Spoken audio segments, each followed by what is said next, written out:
Le millionnaire était intrigué en la voyant échouer à l'entretien d'embauche. La jeune femme, désespérée, entra dans la mauvaise salle et s'excusa. Personne n'avait prévu que cette confusion conquérirait son cœur. L'erreur de quelques minutes a changé sa vie et la sienne. Sophie ajustait nerveusement le col de son unique chemisier élégant, tout en observant son reflet dans le miroir de l'ascenseur. Ses doigts tremblants tentaient de dompter une mèche rebelle qui s'échappait de son chignon improvisé. Son cœur battait la chamade, mélangeant anxiété et espoir à doses égales. Cet entretien d'embauche représentait bien plus qu'une simple opportunité. C'était la chance de changer complètement le cours de sa vie. Les portes de l'ascenseur s'ouvrirent au 20e étage de l'imposant immeuble commercial, révélant un environnement sophistiqué qui fit déglutir Sophie. Le marbre poli du sol reflétait les lumières comme un miroir, et des cadres en costume impeccable circulaient avec l'assurance de ceux qui appartenaient à cet univers d'entreprise. Elle se sentit encore plus déplacée, serrant son dossier usé contre sa poitrine, comme s'il s'agissait d'un bouclier. « Mademoiselle !» Une voix grave et autoritaire la fit se retourner brusquement. Un homme grand d'environ 40 ans l'observait avec intérêt. Ses yeux verts transmettaient une intensité qui la fit reculer instinctivement. « Vous devez être la candidate pour le poste d'assistante personnelle. » Sophie ouvrit la bouche pour corriger le malentendu, mais les mots restèrent coincés dans sa gorge. L'homme continua, consultant rapidement sa montre. « Je suis Étienne Dufresne, PDG du groupe. J'étais impatient de vous rencontrer. Veuillez me suivre. » Avant qu'elle ne puisse comprendre ce qui se passait, Sophie se retrouva conduite le long d'un couloir élégant jusqu'à une salle de réunion avec vue panoramique sur la ville. Son cerveau lui criait d'expliquer le malentendu, mais quelque chose l'en empêchait.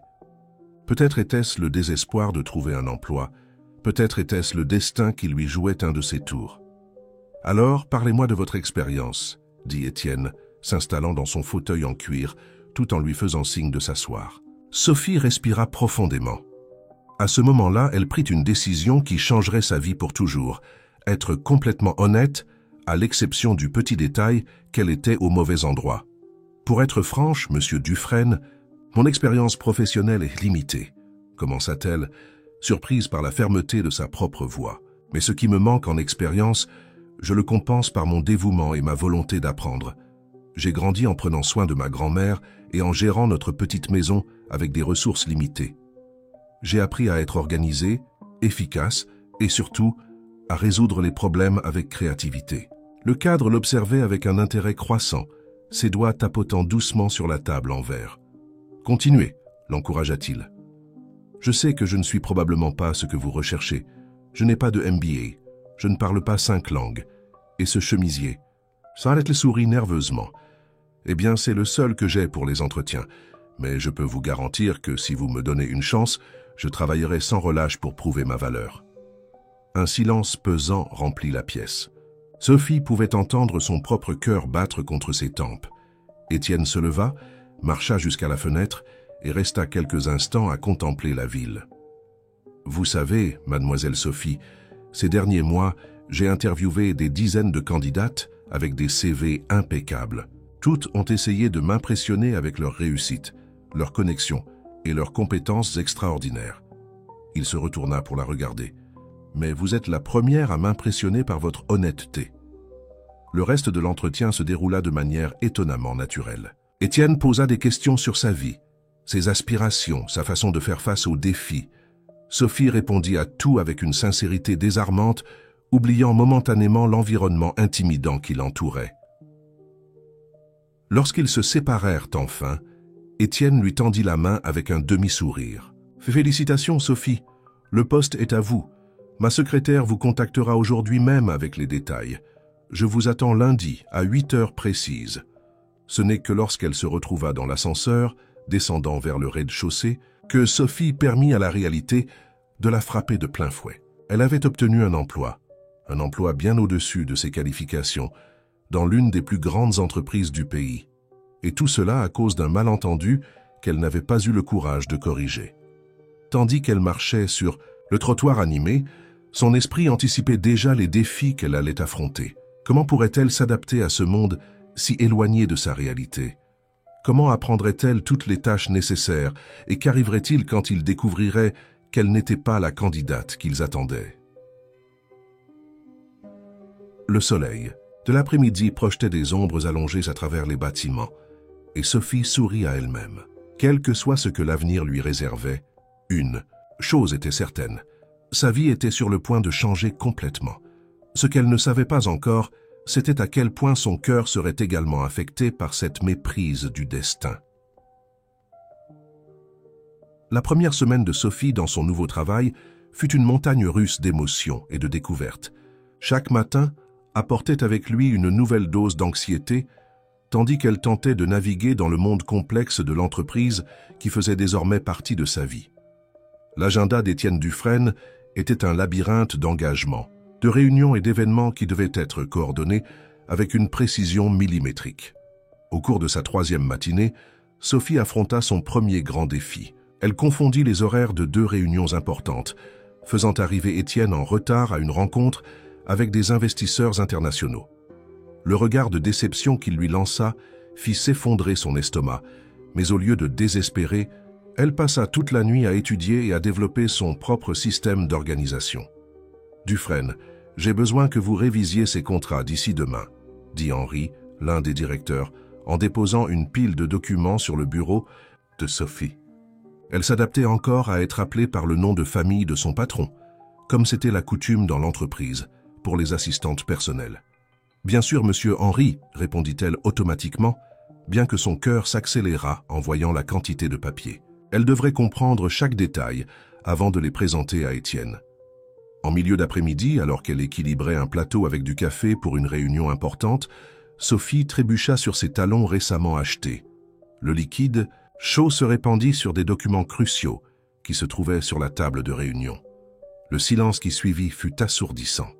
« Je suis désolée, bégaya-t-elle, ses mains tremblant tandis qu'elle essayait de sauver les papiers. À sa surprise, Étienne se leva calmement et commença à l'aider. « Les accidents arrivent, dit-il à voix basse, juste pour qu'elle entende. L'important est comment nous y faisons face. » Ce petit geste de compréhension donna à Sophie un nouvel élan. Dans les heures qui suivirent, elle travailla sans relâche pour récupérer les informations perdues, réorganiser l'agenda et s'assurer que rien ne reste en suspens. Au fil des jours, Sophie commença à développer sa propre dynamique. Sa sincérité et son dévouement conquirent même les employés les plus sceptiques. Elle apprenait rapidement, absorbant chaque nouvelle information comme une éponge, et sa capacité à résoudre les problèmes de manière créative ne passait pas inaperçue. « Comment as-tu réussi à convaincre M. Lambert de reporter la réunion ?» demanda Christine, l'une des secrétaires les plus anciennes, après que Sophie eut résolu un chevauchement complexe d'agenda. « Oh, j'ai simplement remarqué qu'il parle toujours de sa petite fille avec beaucoup d'affection, » sourit Sophie. « Alors j'ai mentionné qu'à l'horaire d'origine, il manquerait son spectacle de ballet. Il a changé la réunion sur le champ. » Étienne observait sa nouvelle assistante avec une admiration croissante. Il y avait quelque chose d'unique dans sa façon de travailler, un mélange d'efficacité et d'humanité qu'il rencontrait rarement dans l'environnement d'entreprise. Même ses erreurs étaient affrontées avec une honnêteté rafraîchissante. Un après-midi, après une journée particulièrement difficile, Étienne l'appela dans son bureau. Sophie entra avec appréhension, craignant d'avoir enfin commis une erreur irréparable. « Sophie, » commença-t-il, sa voix plus douce que d'habitude, « tu t'en sors beaucoup mieux que je ne l'espérais. » Elle sentit son visage rougir. « Merci, monsieur. Je fais de mon mieux pour apprendre. Je le vois bien, et c'est pourquoi j'ai une proposition à te faire. » Étienne se leva, marchant jusqu'à la fenêtre. « Dans les mois à venir, j'aurai une série d'événements sociaux importants. Dîner, inauguration, gala de bienfaisance. Ce sont des occasions cruciales pour les affaires. » Sophie acquiesça, anticipant déjà une liste encore plus longue de responsabilités. « Le problème est que ma famille, surtout ma mère, insiste de plus en plus sur ma vie personnelle. Elle pense qu'un PDG célibataire ne donne pas l'image adéquate à nos partenaires plus traditionnels. » Le cœur de Sophie s'accéléra. Quelque chose dans le ton de sa voix lui faisait soupçonner que cette conversation prendrait une tournure inattendue. « Alors, continua-t-il, se tournant pour la regarder, j'aimerais te proposer un accord. En plus de tes fonctions normales comme mon assistante, Tu m'accompagnerais à ces événements, comme ma petite amie. » Le silence qui suivit ne fut rempli que par le bruit distant de la circulation en bas. Sophie cligna des yeux plusieurs fois, essayant de comprendre ce qu'elle venait d'entendre. Ce serait un arrangement strictement professionnel, bien sûr, s'empressa de préciser Étienne. Avec un contrat formel établissant tous les termes et une généreuse compensation financière, Sophie sentit le monde tourner légèrement. D'abord le malentendu de l'entretien, et maintenant ça. Sa vie se transformait en un scénario de feuilleton qu'elle n'aurait jamais imaginé jouer. Mais avant qu'elle ne puisse répondre, Étienne ajouta « Réfléchis tranquillement. Demain, nous pourrons discuter des détails, si tu acceptes. » Cette nuit-là, dans son petit appartement, Sophie put à peine dormir. Son esprit oscillait entre l'opportunité unique que cette proposition représentait et la peur des complications qui pourraient surgir. Après tout, comment maintenir une relation factice avec un homme qui, elle devait l'admettre, commençait déjà à éveiller de véritables sentiments dans son cœur. La douce lumière du matin filtrait à travers les fenêtres du bureau d'Étienne. Dufresne, lorsque Sophie entra, portant une tasse de café préparée exactement comme il l'aimait, fort sans sucre, avec une pincée de cannelle. Ses mains tremblaient légèrement en posant la tasse sur le bureau, révélant l'anxiété que la proposition de la veille avait provoquée. « Bonjour Sophie », la salua Étienne, levant les yeux des documents qu'il analysait. « J'imagine que tu as réfléchi à notre conversation. »« Oui, monsieur Dufresne, » répondit-elle, ajustant nerveusement la jupe de son nouveau tailleur qu'elle avait acheté avec son premier salaire. « En fait, j'ai passé toute la nuit à y penser. » Étienne indiqua la chaise devant lui, et Sophie s'assit maintenant la posture droite qu'elle avait appris à adopter ces dernières semaines. Le silence entre eux était chargé d'attente. « Avant de donner ma réponse, » commença-t-elle, le surprenant par sa fermeté, « j'ai besoin d'établir quelques conditions. » Un sourire discret apparut sur les lèvres d'Étienne. C'était exactement ce genre d'attitude qui l'avait attiré depuis l'entretien d'embauche, ce mélange unique d'humilité et de détermination. « Je suis tout oui », répondit-il s'adossant à son fauteuil. « Premièrement, je veux garder mon travail comme votre assistante, indépendamment de ce qui arrive avec cet accord. Deuxièmement, nous devons établir des limites claires de comportement en public et en privé. Et troisièmement, elle respira profondément avant de continuer, je veux qu'il soit clair que c'est un accord professionnel, pas de jeux émotionnels ou de manipulation. » Étienne l'observa quelques instants, impressionné par sa maturité. « Tes conditions sont plus que raisonnables, Sophie. En fait, j'ai déjà préparé un contrat qui couvre la plupart de ces points. » Il ouvrit un tiroir et en sortit un document de plusieurs pages, le lui tendant. « S'il te plaît, lis-le attentivement. Nous pourrons faire des ajustements si nécessaire. » Sophie passa l'heure suivante à lire minutieusement chaque clause. Le contrat était étonnamment détaillé, couvrant depuis le comportement attendu, lors d'événements sociaux jusqu'à la façon dont ils devraient interagir sur les réseaux sociaux. Une clause en particulier attira son attention. Il était expressément interdit tout engagement émotionnel réel entre les parties. « Une objection ?» demanda Étienne, remarquant son hésitation sur cette page. « Non, » répondit-elle rapidement, peut-être trop rapidement. « C'est juste. Ça semble si froid de mettre les émotions en termes contractuels. C'est justement pour éviter les complications, » expliqua-t-il, sa voix prenant un ton plus sérieux. « J'ai déjà vu des relations professionnelles être détruites. Par des sentiments mal gérés. Nous ne pouvons pas courir ce risque. » Sophie acquiesça, ignorant l'étrange serrement qu'elle ressentit dans sa poitrine. Après tout, elle n'était pas là pour tomber amoureuse. Elle était là pour travailler et maintenant pour jouer un rôle.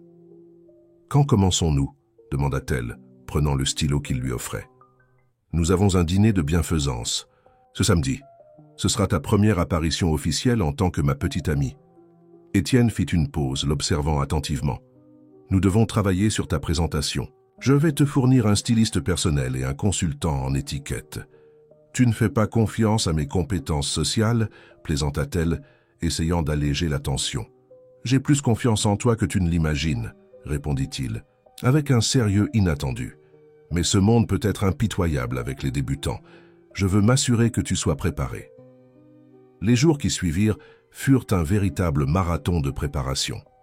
Entre ses tâches normales d'assistante, Sophie fut soumise à des cours intensifs d'étiquette, apprenant depuis quel couvert utiliser à chaque occasion jusqu'à comment mener une conversation avec des diplomates étrangers. Le jeudi fut consacré à la garde-robe. Une consultante de mode renommée l'emmena dans les boutiques les plus exclusives de la ville, où Sophie se retrouva à essayer des vêtements qui coûtaient plus que 6 mois de son loyer. « La robe doit être parfaite pour le dîner de samedi », insistait la consultante, analysant de façon critique chaque pièce. « Tu seras le centre de l'attention en tant que petite amie d'Étienne. » Dufresne. Cette phrase la frappa comme un coup de poing dans l'estomac. Soudain, la réalité de sa situation sembla encore plus surréaliste. En quelques jours, elle était passée d'une jeune femme ordinaire, préoccupée par le paiement de ses factures, à quelqu'un qui serait observé et jugé par la haute société. Vendredi après-midi, Étienne l'appela pour une répétition finale dans son bureau. « Nous devons aligner notre histoire », expliqua-t-il. « Comment nous nous sommes rencontrés? Depuis combien de temps nous sommes ensemble? Ces détails qu'on nous demandera certainement. » « Nous pouvons rester au plus près de la vérité, » suggéra Sophie. « Nous nous sommes rencontrés au travail. Nous nous sommes rapprochés naturellement. » « Bonne idée, acquiesça-t-il. Moins nous mentirons, moins nous risquerons de nous contredire. » Pendant qu'ils discutaient des détails de leur fausse histoire d'amour, Sophie ne put s'empêcher de remarquer comme Étienne semblait différent en cette fin d'après-midi. Plus détendu, presque vulnérable, comme si, pendant quelques instants, il avait baissé sa garde habituelle de PDG. « Es-tu nerveuse pour demain ?» demanda-t-il doucement, alors que la nuit tombait. « Un peu, » admit-elle. « En fait, beaucoup. Et si je commets une erreur? Si je te fais honte ?» Étienne s'approcha, posant ses mains sur ses épaules dans un geste étonnamment gentil. « Sophie, j'ai confiance en toi.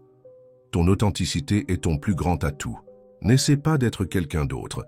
Sois simplement toi-même, mais dans une robe de soirée. » Son toucher sur ses épaules envoya un courant électrique à travers tout son corps, et Sophie se retrouva à lutter contre l'impulsion de se rapprocher davantage. La clause du contrat sur l'engagement émotionnel clignotait dans son esprit comme une alerte rouge. « Je dois y aller », dit-elle brusquement, s'éloignant. « J'ai encore quelques documents à préparer pour lundi. » En rentrant chez elle ce soir-là, Sophie se demandait dans quel genre de jeu elle s'était embarquée. Le contrat disait que tout était fin, mais son cœur commençait déjà à confondre réalité et jeu d'acteur. Et le pire, parfois, dans les petits gestes et regards d'Étienne, elle avait l'impression qu'elle n'était pas la seule à vivre ce dilemme. Le salon de l'hôtel Continental resplendissait avec sa décoration somptueuse pour le dîner de bienfaisance. Des lustres en cristal déversaient une lumière dorée sur les invités élégamment vêtus, créant une atmosphère de luxe et d'exclusivité. Sophie attendait nerveusement à l'entrée, son cœur battant si fort qu'il semblait vouloir s'échapper du décolleté discret de la robe bleu nuit qu'elle avait choisie. « Tu es éblouissante !» La voix d'Étienne résonna près de son oreille, la faisant se retourner. Il était encore plus élégant que d'habitude dans son smoking parfaitement ajusté, les yeux verts brillant d'une manière qu'elle n'avait jamais remarquée auparavant. « Merci », répondit-elle, essayant de contrôler la rougeur qui montait à ses joues. « Tu es très élégant aussi. » Étienne lui offrit son bras et Sophie l'accepta, sentant la chaleur de son corps même à travers les couches de tissu. « Souviens-toi, » murmura-t-il, alors qu'ils entrèrent dans la salle. « Ce soir est notre première officielle. Tous les yeux seront sur nous. » Et il n'exagérait pas. Dès qu'ils entrèrent, Sophie sentit le poids des regards curieux. Des chuchotements discrets suivaient leurs pas, tandis qu'Étienne la guidait à travers la salle, s'arrêtant occasionnellement pour saluer des connaissances. « Étienne, mon cher !» Une élégante dame aux cheveux argentés s'approcha, son sourire n'atteignant pas tout à fait ses yeux. « Quelle merveilleuse surprise! Je ne savais pas que tu sortais avec quelqu'un. »« Bonsoir, Madame Béatrice », répondit Étienne avec un sourire poli. « Permettez-moi de vous présenter Sophie Dufresne. » L'utilisation de son nom de famille, comme s'ils étaient déjà mariés, prit Sophie par surprise, mais elle garda son sang-froid, tendant la main à la dame. « Dufresne ?» Madame Béatrice arqua un sourcil parfaitement dessiné. « Ne me dis pas que c'est une cousine éloignée que nous n'avons jamais connue ?»« En fait, » répondit Sophie avec un sourire serein, « le nom de famille est juste une heureuse coïncidence. Nous nous sommes rencontrés par le travail. » L'explication sembla laisser la dame encore plus intriguée, Mais avant qu'elle ne puisse poser plus de questions, Étienne conduisit habilement Sophie vers un autre groupe d'invités. La soirée se déroula comme une danse soigneusement chorégraphiée. Sophie fut surprise par sa propre capacité à naviguer dans les conversations sociales, appliquant naturellement les leçons d'étiquette qu'elle avait apprises. Sa sincérité et son charme authentique conquirent même les invités les plus sceptiques. Pendant le dîner, assise à côté d'Étienne à une table avec d'importants dirigeants, Sophie remarqua quelque chose de curieux. Plus elle se détendait et agissait naturellement, plus son rôle de petite amie semblait convaincant. Les rires qu'il partageait n'avaient pas besoin d'être forcés. Les regards échangés avaient une réelle complicité. « Et comment êtes-vous tombé amoureux ?» demanda l'épouse d'un des directeurs, se penchant sur la table avec une évidente curiosité. Sophie sentit la main d'Étienne trouver la sienne sous la nappe en lin, un geste de soutien qui fit bondir son cœur. « C'était progressif, » répondit-elle, laissant un sourire sincère illuminer son visage. Étienne a cette capacité unique de voir le potentiel dans les gens, de donner des chances là où d'autres n'en donneraient pas. Et moi, eh bien, je n'ai simplement pas pu m'empêcher d'être charmé par sa gentillesse déguisée en sérieux. La pression sur sa main augmenta légèrement, et quand elle regarda Étienne, elle vit quelque chose dans ses yeux qu'elle ne put déchiffrer. Un mélange de surprise et de quelque chose de plus profond, plus vulnérable. Le moment fut interrompu par le début de la vente aux enchères de bienfaisance. Étienne dut s'absenter brièvement pour faire un discours en tant qu'un des principaux donateurs de l'événement, laissant Sophie seule à la table. Alors, une voix féminine résonna à ses côtés et Sophie se retrouva face à face avec une jeune femme éblouissante. « Tu es la nouvelle conquête d'Étienne Dufresne. »« Hélène !» Sophie la reconnut des photos qu'elle avait étudiées. Ex-petite amie d'Étienne, maintenant mariée à un homme d'affaires rival. « C'est un plaisir de te rencontrer. »« Le plaisir est pour moi, » répondit Hélène avec un sourire. « Félin, tu sais, c'est rafraîchissant de voir comment Étienne a changé ses standards. Avant, il ne s'intéressait qu'aux femmes de notre cercle social. Ça doit être intéressant pour lui d'expérimenter quelque chose de différent. » Le commentaire frappa Sophie comme une piqûre d'aiguille. Mais des années à prendre soin de sa grand-mère malade lui avaient appris à garder son calme dans des situations difficiles. En effet, Étienne est quelqu'un qui valorise l'authenticité, au-dessus des apparences. C'est peut-être pour cela que ça n'a pas fonctionné avec certaines personnes de ton cercle social. Hélène pâlit légèrement, mais avant qu'elle ne puisse répondre, Étienne revint à la table. Son regard inquiet alternait entre les deux femmes, percevant clairement la tension dans l'air. « Tout va bien ?» demanda-t-il, sa main trouvant automatiquement la taille de Sophie dans un geste protecteur. « Parfaitement, » répondit Sophie avec un sourire tranquille. « Et Hélène me racontait juste à quel point tu as changé depuis votre rupture. Je suis d'accord avec elle, tu sembles beaucoup plus heureux maintenant. » Le reste de la soirée se déroula sans autres incidents majeurs, mais Sophie remarqua un changement subtil dans le comportement d'Étienne. Ses contacts devenaient plus fréquents, ses regards plus intenses, comme s'il la voyait sous un nouveau jour. Lorsqu'ils quittèrent enfin l'événement, il était déjà minuit passé. Dans la voiture, en rentrant chez elle, un silence confortable s'installa entre eux. « Tu as été incroyable aujourd'hui, » dit doucement Étienne, brisant le silence. « Tu as dépassé toutes mes attentes. »« J'ai simplement suivi ton conseil, j'ai été moi-même, » répondit-elle, sentant la fatigue de la soirée commencer à peser sur ses épaules. « Et c'est exactement ce qui t'a rendue parfaite, » murmura-t-il, plus pour lui-même que pour elle. Sophie ferma les yeux, faisant semblant de ne pas avoir entendu ce dernier commentaire. C'était plus sûr ainsi. Après tout, il y avait un contrat entre eux, avec une clause très spécifique sur les sentiments. Le problème, c'est que son cœur semblait ne pas avoir lu cette partie de l'accord. Les semaines suivantes se transformèrent en une danse de plus en plus complexe entre réalité et fiction. Sophie s'équilibrait entre ses fonctions d'assistante pendant la journée et son rôle de petite amie d'Étienne lors des événements nocturnes. Ce qui avait commencé comme un jeu calculé commençait dangereusement à se mêler à de vrais sentiments. Un matin particulièrement agité, alors qu'elle organisait l'agenda d'Étienne, Sophie fut surprise par un appel inattendu. « Ma chérie !» La voix élégante de Marguerite Dufresne, mère d'Étienne, résonna de l'autre côté de la ligne. J'ai enfin obtenu ton numéro direct. Nous devons déjeuner ensemble aujourd'hui. Sophie sentit son estomac se nouer. Lors des événements sociaux, ses rencontres avec Marguerite avaient été brèves et superficielles. Un déjeuner privé était quelque chose de complètement différent. « Madame Dufresne, je... » commença-t-elle, mais fut rapidement interrompue. « Marguerite, je te prie. Après tout, tu fais pratiquement partie de la famille maintenant. Je t'attends au petit café à 13h. Je n'accepte pas non comme réponse. » Avant que Sophie ne puisse argumenter, l'appel fut terminé. Elle regarda le téléphone comme s'il s'agissait d'une bombe sur le point d'exploser. « Des problèmes !» La voix d'Étienne la fit sursauter. Il se tenait à la porte de son bureau, l'observant avec une expression amusée. « Ta mère vient de me convoquer pour un déjeuner, » répondit Sophie, encore étourdie. « Comment a-t-elle obtenu mon numéro ?» Étienne rit, mais il y avait une note de préoccupation dans ses yeux. « Ma mère a ses méthodes. Veux-tu que j'invente une excuse pour toi ?» Sophie considéra l'offre un moment, mais secoua la tête. « Non. Si nous voulons faire ça correctement, je dois affronter toutes les situations, y compris ta mère. » Le déjeuner au petit café était exactement comme Sophie imaginait que serait un interrogatoire élégant. Marguerite Dufresne, impeccable. Dans son ensemble Chanel, alternait questions apparemment innocentes et observations acérées comme des aiguilles.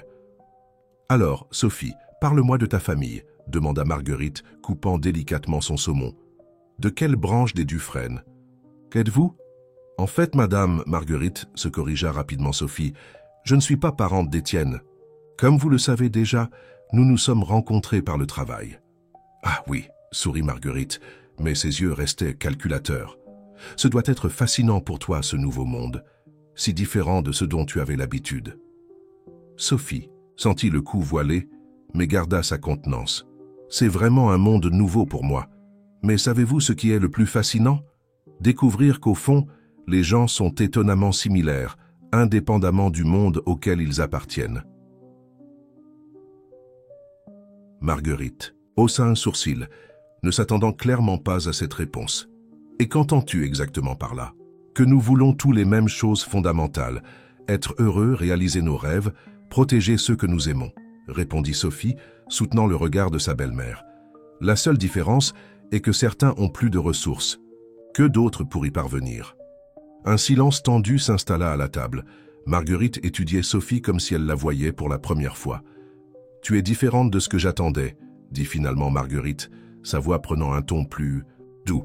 « Quand Étienne a commencé à apparaître avec toi aux événements, je pensais que tu n'étais qu'une intéressée de plus. Et maintenant ?» osa demander Sophie. « Maintenant ? Eh bien, maintenant je commence à comprendre ce que mon fils a vu en toi. » Marguerite fit une pause, prenant une gorgée de vin. « Mais je m'inquiète encore, ce monde peut être cruel avec les personnes différentes. »« Différent ne signifie pas inférieur, » répondit fermement Sophie. « Et quant à la cruauté, j'ai appris très tôt que la vraie force n'est pas d'éviter les coups, mais de savoir comment se relever après. » Le reste du déjeuner se déroula de manière étonnamment agréable. Marguerite, bien que pas totalement convaincue, semblait au moins intriguée par la jeune femme qui avait conquis son fils. Lorsque Sophie retourna au bureau, elle trouva Étienne qui l'attendait anxieusement. « Comment ça s'est passé ?» demanda-t-il dès qu'elle entra dans son bureau. « J'ai survécu, sourit-elle, se laissant tomber sur une chaise. Ta mère est intense. Je suis désolé pour ça. » Étienne s'approcha, s'appuyant sur son bureau. « Elle peut être assez intimidante. » « Tu n'as pas à t'excuser, » répondit Sophie, surprise par la sincérité de sa propre voix. « En fait, je la comprends. Elle ne fait que protéger son fils. » Étienne l'observa un long moment, une expression indéchiffrable sur son visage. « Tu fais toujours ça, tu sais ?»« Je fais quoi ?»« Tu vois le meilleur chez les gens, même quand ils ne le méritent pas. » Il se pencha légèrement vers elle. « C'est l'une des choses que j'admire le plus chez toi. » Le commentaire fit accélérer le cœur de Sophie. Il y avait de plus en plus de moments comme celui-ci entre eux, des paroles et des gestes qui dépassaient la ligne du professionnel du convenu. « Étienne, commença-t-elle, sa voix tremblant légèrement, nous devons faire attention, le contrat... »« Le contrat, répéta-t-il, s'éloignant brusquement comme s'il avait reçu un choc. « Oui, bien, sur le contrat. » Le reste de l'après-midi se déroula dans un silence inconfortable. Sophie se plongea dans son travail. essayant d'ignorer la tension dans l'air et le poids du non-dit entre eux. Mais une question persistait dans son esprit. Jusqu'à quand pourraient-ils maintenir cette farce sans que leur véritable cœur ne se révèle complètement? Le rythme frénétique des événements sociaux ne laissait aucun répit. Chaque semaine apportait de nouveaux engagements qui exigeaient la présence du couple du moment, comme la presse commençait à les appeler.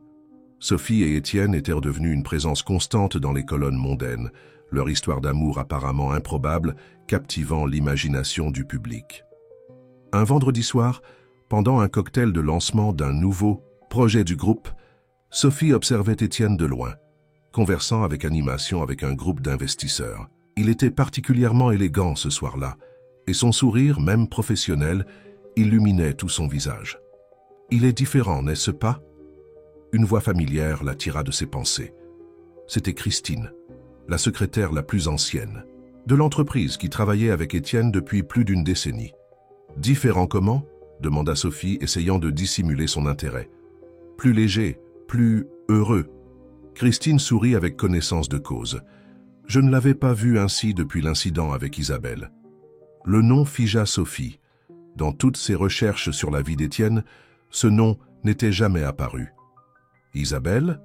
Christine sembla réaliser qu'elle en avait trop dit. « Oh ma chérie, excuse-moi, je pensais que tu étais au courant, c'était il y a longtemps, avant même qu'ils ne prennent la présidence de l'entreprise. » À ce moment, Étienne les aperçut et commença à marcher dans leur direction. Christine prit rapidement congé, laissant Sophie avec plus de questions que de réponses. « Tout va bien ?» demanda Étienne en remarquant son expression pensive. « Tu sembles préoccupé. »« Qui est Isabelle ?» Les mots s'échappèrent avant qu'elle ne puisse les retenir. L'effet fut immédiat. Le sourire d'Étienne disparut et toute sa posture se transforma. « Où as-tu entendu ce nom ?»« Est-ce important ?» répondit-elle doucement. « Étienne, je sais que nous avons un contrat, que tout ceci est purement professionnel, mais j'ai confiance en toi. J'aimerais que tu aies aussi confiance en moi. » Il regarda autour, vérifiant si quelqu'un les observait, puis prit sa main. « Pas ici. Allons faire un tour. » Le jardin de l'hôtel était pratiquement désert à cette heure. Les lumières douces des lampadaires créaient une ambiance presque magique parmi les fleurs soigneusement cultivées. Étienne conduisit Sophie jusqu'à un banc plus éloigné. « Isabelle était ma fiancée, commença-t-il, sa voix chargée d'émotions longtemps réprimées. Nous étions ensemble depuis 3 ans quand j'ai découvert qu'elle transmettait des informations confidentielles de l'entreprise à notre plus grand concurrent. » Sophie sentit son cœur se serrer en voyant la douleur dans ses yeux. « Je suis désolé. » Le pire n'était pas la trahison professionnelle, continua-t-il, passant sa main dans ses cheveux d'un geste nerveux. C'était de découvrir que toute notre relation n'avait été qu'une façade. Elle s'était rapprochée de moi dans l'unique but d'obtenir des informations. « C'est pour ça le contrat, » murmura Sophie, comprenant enfin. « C'est pour ça la clause sur les sentiments. » « J'avais besoin d'être sûr que ça ne se reproduirait pas, » confirma-t-il, mais sa voix trahissait une insécurité que Sophie n'avait jamais perçue auparavant. Que tout serait sous contrôle. Sans réfléchir, elle couvrit sa main de la sienne. Tout dans la vie ne peut pas être contrôlé par des contrats, Étienne. Leurs regards se rencontrèrent, et pendant un moment, le monde sembla s'arrêter. La proximité entre eux était presque électrique, chargée de tensions et de possibilités non exprimées. « Sophie », murmura-t-il, son visage dangereusement proche du sien. « Parfois, je me demande si... » Monsieur Dufresne, la voix d'un des cadres coupa le moment comme un couteau. « Tout le monde vous cherche. Le discours doit commencer dans 5 minutes. » Étienne s'éloigna brusquement, recomposant son masque professionnel avec une rapidité impressionnante. « J'arrive, » répondit-il, se levant. Puis, se tournant vers « Sophie, nous devons retourner. » Le reste de la soirée passa comme dans un brouillard pour Sophie. Elle joua son rôle de petite amie dévouée automatiquement, mais son esprit ne cessait de revivre ce moment dans le jardin. Qu'allait dire Étienne? Que se serait-il passé s'il n'avait pas été interrompu? Plus tard, dans la voiture qui la ramenait chez elle, le silence entre eux était chargé de mots non dits. Quand ils arrivèrent devant son immeuble, Sophie hésita avant de sortir.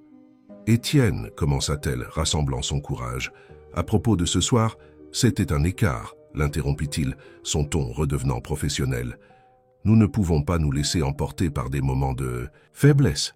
Le contrat est clair à ce sujet. Sophie sentit comme si on lui avait donné une gifle. « Bien sûr, répondit-elle, sa voix tremblant légèrement.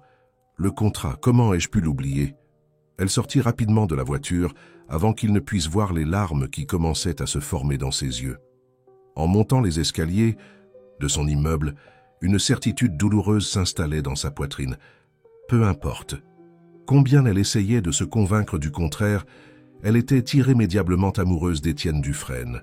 Et d'après ce qu'elle avait vu dans ses yeux ce soir-là, peut-être n'était-elle pas la seule à vivre ce dilemme. Les jours qui suivirent l'incident du jardin furent marqués par une tension palpable entre Sophie et Étienne. Au bureau, ils maintenaient une façade de professionnalisme qui frôlait la froideur, comme s'ils essayèrent de compenser ce moment de vulnérabilité par une distance exagérée. « Sophie, j'ai besoin que tu réorganises mon agenda pour la semaine. »« Prochaine, dit Étienne un matin, sans lever les yeux de son ordinateur portable. Nous aurons des visiteurs importants de la filiale européenne. »« Oui, monsieur Dufresne, répondit-elle formellement, remarquant comme il se crispa légèrement en entendant ce traitement si impersonnel. Autre chose ? En fait, oui, il hésita un moment. Il y aura un dîner important vendredi, avec les cadres européens et leurs épouses. Voulez-vous que je fasse les réservations? Je veux que tu m'accompagnes, comme ma petite amie. Le silence qui suivit fut pesant. C'était la première fois depuis la soirée du cocktail qu'ils devraient jouer leur rôle romantique. Bien sûr, répondit Sophie, gardant une voix neutre. Dois-je porter la robe verte ou la bleue? Celle que tu préfères? Soupira Étienne, la regardant enfin. Sophie. Excusez-moi, l'interrompit-elle rapidement. J'ai une réunion à organiser. Elle sortit du bureau avant qu'il ne puisse dire autre chose, son cœur battant à tout rompre. Dans le couloir, elle rencontra Christine, qui l'observait avec préoccupation. « Ma chérie, tu n'as pas l'air bien, » commenta la secrétaire. « Que dirais-tu d'un café ?» Quelques minutes plus tard, elles étaient dans la petite salle de repos, des employés, et Sophie se retrouva à se confier à la seule personne qui semblait vraiment comprendre la situation. « Je ne sais plus comment agir », confessa-t-elle, faisant tourner sa tasse de café entre ses mains. « C'est de plus en plus difficile de séparer ce qui est réel de ce qui est du jeu. » Christine l'observa avec sagesse dans les yeux. « Et as-tu envisagé que tu n'aies peut-être pas besoin de séparer ?»« Il y a un contrat, Christine, une clause. Spécifique sur les sentiments. »« Ah oui, le fameux contrat. » Christine sourit avec ironie. « Tu sais, en toutes mes années à travailler avec Étienne, je ne l'ai jamais vu aussi vivant que ces derniers mois. Et ce n'est pas grâce à un contrat. » Avant que Sophie ne puisse répondre, son téléphone vibra avec un message. C'était de sa grand-mère, lui demandant de lui rendre visite de toute urgence. 2 heures plus tard, Sophie était dans la petite maison où elle avait grandi, assise sur la véranda avec mamie Lucie, sa grand-mère. L'arôme familier du café, à la cannelle, emplissait l'air, évoquant des souvenirs de temps plus simples. « Alors, ma fille ?» sa grand-mère commença, ses yeux sages étudiant le visage de sa petite fille. « Tu vas me dire ce qui se passe ?»« Comment ça, mamie ?»« Sophie, c'est moi qui t'ai élevée. Je connais chacune de tes expressions. Ces dernières semaines, tes visites ont été de plus en plus courtes et tes yeux sont différents. » Sophie sentit les larmes qu'elle retenait depuis des jours commencer à couler. « Ah, mamie, je suis tombée amoureuse de quelqu'un que je ne peux pas avoir. »« Et pourquoi ne peux-tu pas l'avoir ?»« C'est compliqué, » répondit-elle, essuyant ses yeux. « Il y a un contrat, un accord, des promesses que j'ai faites. » Mamie Lucie prit les mains de sa petite fille entre les siennes. « Ma chérie, il n'existe que 2 promesses qui ne peuvent être rompues. Celles que nous faisons à Dieu et celles que nous faisons à notre cœur. Tout le reste, ce ne sont que des mots sur du papier. Mais et si j'interprétais tout de travers, si je voyais des signes là où il n'y en a pas? L'amour véritable laisse toujours des signes, ma fille. La question est de savoir si nous avons le courage de les suivre. » La conversation avec sa grand-mère continua tout l'après-midi, et quand Sophie retourna finalement au bureau, elle se sentait à la fois plus légère et plus lourde. Plus légère pour avoir partagé ses sentiments, plus lourde pour la certitude qu'elle ne pourrait pas les ignorer éternellement. Elle trouva Étienne encore dans son bureau, même s'il était déjà tard. Il semblait fatigué et perdu dans ses pensées en regardant par la fenêtre. « Désolé pour le retard, dit-elle doucement. J'ai eu une urgence familiale. » Tout va bien ?» demanda-t-il, et la préoccupation sincère dans sa voix fit mal au cœur de Sophie. Oui, c'était juste ma grand-mère qui voulait discuter. Étienne acquiesça puis prit une enveloppe sur son bureau. « Ceci est arrivé pour toi aujourd'hui. C'est une invitation au gala de la Fondation Dufresne. Ma mère a tenu à l'envoyer personnellement. » Sophie prit l'enveloppe, ses doigts effleurant légèrement ceux d'Étienne. Le bref contact envoya des frissons sur sa peau. « Étienne, commença-t-elle, rassemblant son courage, je pense que nous devons parler de... » « Non, l'interrompit-il, sa voix tendue. « S'il te plaît, ne dis rien. »« Nous ne pouvons pas. Je ne peux pas. » Le silence qui suivit fut assourdissant. Sophie pouvait entendre son propre cœur battre, pouvait sentir le poids des mots non dits entre eux. « D'accord, » dit-elle finalement, sa voix à peine plus qu'un murmure. « Demain, nous reverrons les détails du dîner avec les Européens. » Rentrant chez elle ce soir-là, les mots de sa grand-mère résonnaient dans son esprit. L'amour véritable laisse toujours des signes. Le problème, Sophie réalisa, c'est que parfois les signes pointaient vers un chemin qui semblait impossible à suivre. Le dîner avec les cadres européens avait lieu dans le restaurant le plus exclusif de la ville. Sophie était éblouissante, dans une robe rouge qu'elle avait spécialement choisie pour l'occasion, essayant d'ignorer le fait que cette couleur était la préférée d'Étienne. « Tu es impressionnante », commenta Étienne quand il vint la chercher chez elle, ses yeux parcourant chaque détail de son apparence. « Merci, répondit-elle doucement. Tu es très élégant aussi. » Le trajet jusqu'au restaurant se fit dans un silence chargé de tension. Occasionnellement, leurs regards se croisaient dans le rétroviseur pour être rapidement détournés. Au restaurant, ils furent accueillis par Pierre Dubois, le principal cadre de la filiale française, accompagné de son épouse et de son jeune fils Jean-Pierre, qui aidait temporairement aux affaires familiales. « Ah, alors c'est la fameuse Sophie !» s'exclama Pierre avec son fort accent français. « Les photos dans les journaux ne rendent pas justice à ta beauté. » Sophie rougit légèrement, sentant la main d'Étienne serrer sa taille de façon possessive. Le geste ne passa pas inaperçu pour Jean-Pierre, qui observait la scène avec intérêt. Pendant le dîner, la conversation coulait naturellement entre affaires et banalités. Sophie surprit tout le monde avec sa connaissance des vins français, résultat des cours intensifs qu'elle avait suivis pour ses apparitions sociales. « Impressionnant », commenta Jean-Pierre, se penchant vers elle. « Tu dois avoir passé du temps en France. »« En fait, j'ai simplement beaucoup étudié, » répondit-elle modestement. « J'ai toujours été fascinée par la culture française. »« Tu sais, » continua Jean-Pierre, son charme européen en évidence, « nous prévoyons d'ouvrir une filiale à Paris. Quelqu'un avec ton talent et ta sensibilité culturelle serait un grand atout pour notre équipe. » Étienne, qui discutait avec Pierre des chiffres de l'entreprise, s'arrêta brusquement en entendant ce commentaire. Son visage se durcit visiblement. « Sophie est très bien établie ici, dit-il, sa voix tranchante. Il n'y a aucune nécessité de chercher des opportunités ailleurs. » Un silence gênant tomba sur la table. Sophie sentit son visage brûler, tant par la situation que par la façon possessive dont Étienne avait parlé. « Je crois que ce serait une décision de Sophie, non ?» répondit doucement Jean-Pierre, gardant les yeux fixés sur elle. « Excusez-moi. » Sophie se leva brusquement. « Je dois aller aux toilettes. » Dans les toilettes luxueuses du restaurant, elle s'appuya sur le lavabo, respirant profondément. Que se passait-il avec Étienne? Cette réaction possessive faisait-elle partie du jeu ou était-ce autre chose?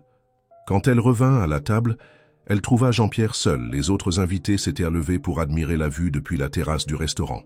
« Je te prie de m'excuser si j'ai causé un malaise, » dit-il sincèrement. « Ce n'était pas mon intention de créer des tensions entre Étienne et toi. »« Ne t'inquiète pas, » répondit-elle, essayant de sourire. « Étienne peut parfois être un peu protecteur. »« Protecteur ?» Jean-Pierre rit doucement. « Je dirais jaloux, et d'après ce que j'ai vu aujourd'hui, avec raison. » Sophie sentit son cœur s'accélérer. « Je ne sais pas de quoi tu parles. »« Ah, ma chérie, » sourit-il avec connaissance. « L'amour véritable est impossible à cacher, même quand nous essayons de le nier. » Avant que Sophie ne puisse répondre, Étienne revint à la table. Ses yeux se rétrécirent en voyant les deux converser intimement. Sophie, sa voix était tendue. « Il se fait tard, je pense qu'il vaut mieux partir. » Le trajet de retour fut encore plus silencieux que l'aller. Sophie pouvait sentir la tension émaner d'Étienne, ses mains serrant le volant avec une force inutile. Envisageais-tu réellement son offre? Se demanda finalement Étienne quand ils s'arrêtèrent devant l'immeuble de Sophie. Quelle offre? Paris, la filiale française. Sophie le regarda, incrédule. Étienne, c'était juste une conversation polie. Ce n'est pas ce qu'il semblait, répondit-il, sa voix basse et intense. La façon dont il te regardait. Et si c'était le cas, l'interrompit-elle, sa propre frustration débordant finalement.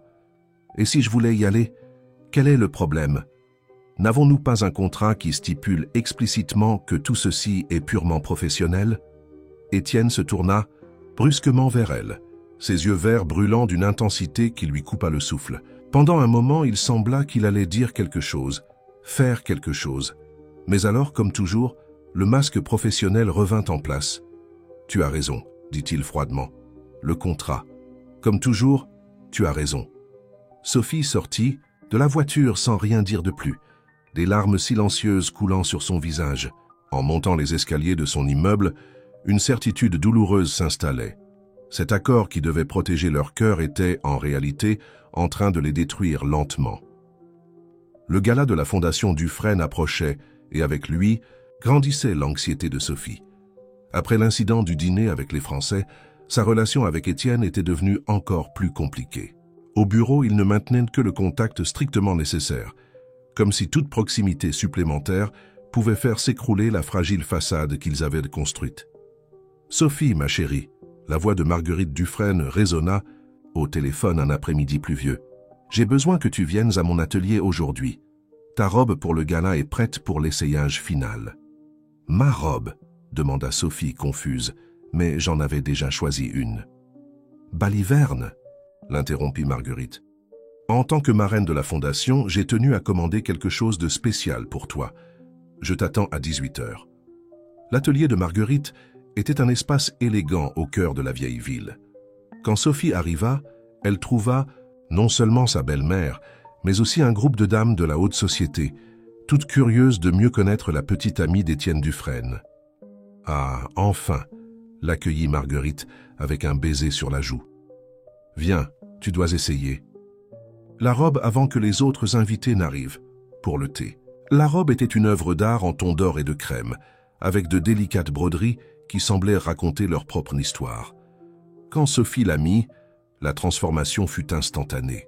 « Parfait », murmura Marguerite, ajustant quelques détails. « Étienne va être sans voix. » Sophie sentit un pincement au cœur en entendant son nom. « Madame Dufresne, Marguerite », corrigea automatiquement la femme. « Marguerite », continua Sophie, rassemblant son courage. « Pourquoi faites-vous cela? Être si gentille avec moi ?» L'élégante dame s'arrêta dans ce qu'elle faisait et regarda directement dans les yeux de Sophie. « Parce que, pour la première fois depuis longtemps, je vois mon fils véritablement heureux, même s'il essaie de le nier. Que voulez-vous dire ?» Marguerite soupira, s'asseyant sur un fauteuil proche. Étienne a toujours été très contrôlé, très rationnel. Après ce qui s'est passé avec Isabelle, il s'est encore plus refermé, transformant tout dans sa vie en contrat et accord. Mais avec toi, elle fit une pause significative. Avec toi, il commence à se permettre de ressentir à nouveau. Mais il y a un contrat, chuchota Sophie, sa voix tremblant légèrement. Un accord professionnel. Ah oui, le fameux contrat. Marguerite rit doucement. Tu sais, j'ai vu beaucoup de contrats être rompus au cours de ma vie. Mais je n'en ai jamais vu un qui puisse empêcher le cœur de ressentir ce qu'il doit ressentir. Le son de voix animée interrompit la conversation. Les invités le thé commençait à arriver. Sophie profita de la distraction pour se changer rapidement, son esprit tournant avec les paroles de Marguerite. En sortant de l'atelier, la pluie s'était transformée en tempête. Sophie attendait à l'entrée, essayant d'appeler un taxi, quand une voiture familière s'arrêta devant elle. « Montez », dit Étienne, ouvrant la porte passager. « Ma mère m'a prévenu que tu serais ici. » L'intérieur de la voiture était chaud et accueillant, un contraste marqué avec la tempête dehors. L'arôme familier de l'eau de Cologne d'Étienne emplissait l'espace, faisant accélérer le cœur. « T'as de Sophie. Comment s'est passé l'essayage de la robe ?» demanda-t-il, gardant les yeux fixés sur la route. « Bien », répondit-elle simplement. « Ta mère a un goût impeccable. » Elle l'a toujours eu, commenta Étienne, un petit sourire apparaissant sur ses lèvres. Savais-tu que c'est elle qui choisissait tous mes uniformes d'école? J'étais probablement le seul enfant qui allait en classe ressemblant à un petit dirigeant. L'image d'un Étienne enfant, tout propre et sérieux, fit sourire Sophie. Tu devais être un enfant adorable. Adorablement insupportable, selon ma mère, rit-il, et pendant un moment, la tension entre eux sembla se dissiper. Un coup de tonnerre particulièrement fort fit sursauter Sophie, et instinctivement, elle agrippa le bras d'Étienne. Le contact, même à travers les couches de vêtements, envoya un courant électrique à travers eux deux. « Désolé, murmura-t-elle, essayant de retirer sa main, mais Étienne la couvrit de la sienne. « Ce n'est rien, dit-il doucement, son pouce faisant de petits cercles sur sa peau. Le moment d'intimité fut brisé par un klaxon bruyant. Une voiture les avait brusquement coupés. Étienne jura doucement, devant utiliser ses deux mains sur le volant pour contrôler le véhicule. Quand ils s'arrêtèrent finalement devant l'immeuble de Sophie, la tempête était à son apogée. Des éclairs illuminaient le ciel sombre, créant des ombres dansantes à l'intérieur de la voiture. « Sophie, commença Étienne, sa voix presque perdue dans le bruit de la pluie, à propos du dîner avec les Français. « Non, l'interrompit-elle gentiment. Tu n'as pas besoin d'expliquer quoi que ce soit. Nous sommes adultes, nous avons un accord. Et si ?» Il hésita, ses yeux rencontrant les siens dans la pénombre de la voiture. « Et si je ne voulais plus de cet accord ?» Le cœur de Sophie s'arrêta un instant pour recommencer à battre encore plus fort. Mais avant qu'elle ne puisse répondre, le téléphone d'Étienne sonna avec insistance. C'était une urgence dans l'entreprise.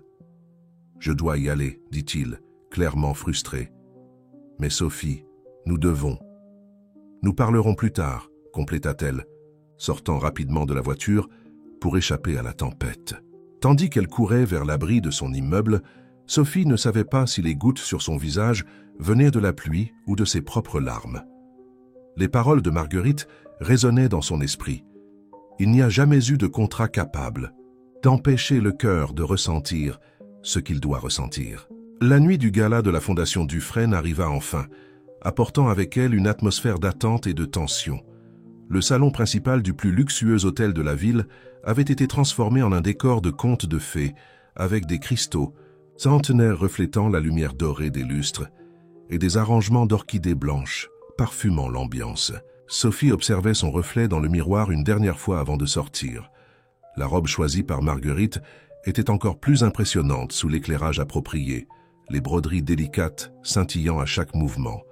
Ses cheveux étaient élégamment attachés en un chignon bas, découvrant le collier de perles qui avait appartenu à sa grand-mère, son unique bijou familial de valeur. La sonnette retentit, faisant bondir son cœur. Depuis la nuit de la tempête, elle et Étienne n'avaient pas eu l'occasion de poursuivre leur conversation. Ils s'étaient plongés dans une série de réunions d'urgence et leurs interactions s'étaient limitées à de brèves rencontres professionnelles. Quand elle ouvrit la porte, cependant, ce n'était pas Étienne qui était là. « Jean-Pierre » demanda-t-elle surprise. « Que fais-tu ici ?» Le Français sourit, lui tendant un bouquet de roses rouges. « Étienne a été appelé pour une réunion de dernière minute avec mon père. Il m'a demandé de venir te chercher. » Sophie sentit son estomac se nouer.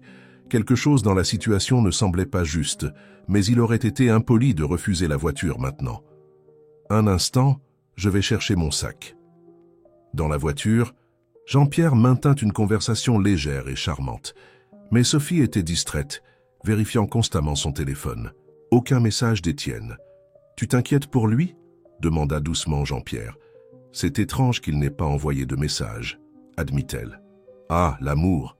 sourit-il. « Tu sais, Sophie, depuis notre dîner, je n'arrive pas à m'empêcher de penser à toi, à ton intelligence, ta grâce naturelle. » « Jean-Pierre, l'interrompit-elle fermement, « s'il te plaît, n'en dis pas plus. »« Pourquoi pas? C'est évident qu'il y a des tensions entre Étienne et toi, et mon offre pour Paris est toujours valable. »« Parce que, répondit-elle, sa voix chargée de certitude, indépendamment de toute tension ou contrat, mon cœur a déjà choisi son chemin. » La voiture s'arrêta devant l'hôtel, et Sophie en sortit rapidement, laissant derrière elle un Jean-Pierre visiblement déçu. Dans le hall, elle trouva Christine, qui semblait soulagée de la voir. « Sophie, heureusement que tu es arrivée. Étienne te cherche partout. »« Comment ça ? Il n'était pas en réunion avec Pierre Dubois? Christine fronça les sourcils. Non, il a annulé tous ses engagements pour se préparer pour le gala. Il est ici depuis tôt, aidant aux derniers détails de l'organisation. Le cœur de Sophie s'emballa en comprenant la manipulation de Jean-Pierre. Rapidement, elle expliqua la situation à Christine. « Ce Français sournois » s'exclama la secrétaire. « Étienne va être furieux quand il saura. »« S'il te plaît, ne lui dis pas, » demanda Sophie. « Je ne veux pas créer un incident diplomatique. » Trop tard. Christine pointa au-delà de l'épaule de Sophie. Étienne se tenait à quelques mètres d'eux. Distance, magnifique dans son smoking, ses yeux fixés sur les roses rouges que Sophie portait encore distraitement. Son visage était pâle de colère contenue. « Étienne !» commença-t-elle, faisant un pas dans sa direction, mais il s'était déjà retourné, disparaissant parmi les invités qui commençaient à arriver. Sophie le suivit, son cœur battant la chamade. Elle le trouva sur la terrasse de l'hôtel, les poings serrés appuyés sur le parapet, tandis qu'il observait la ville illuminée en contrebas. « Ce n'est pas ce que tu penses, » dit-elle doucement.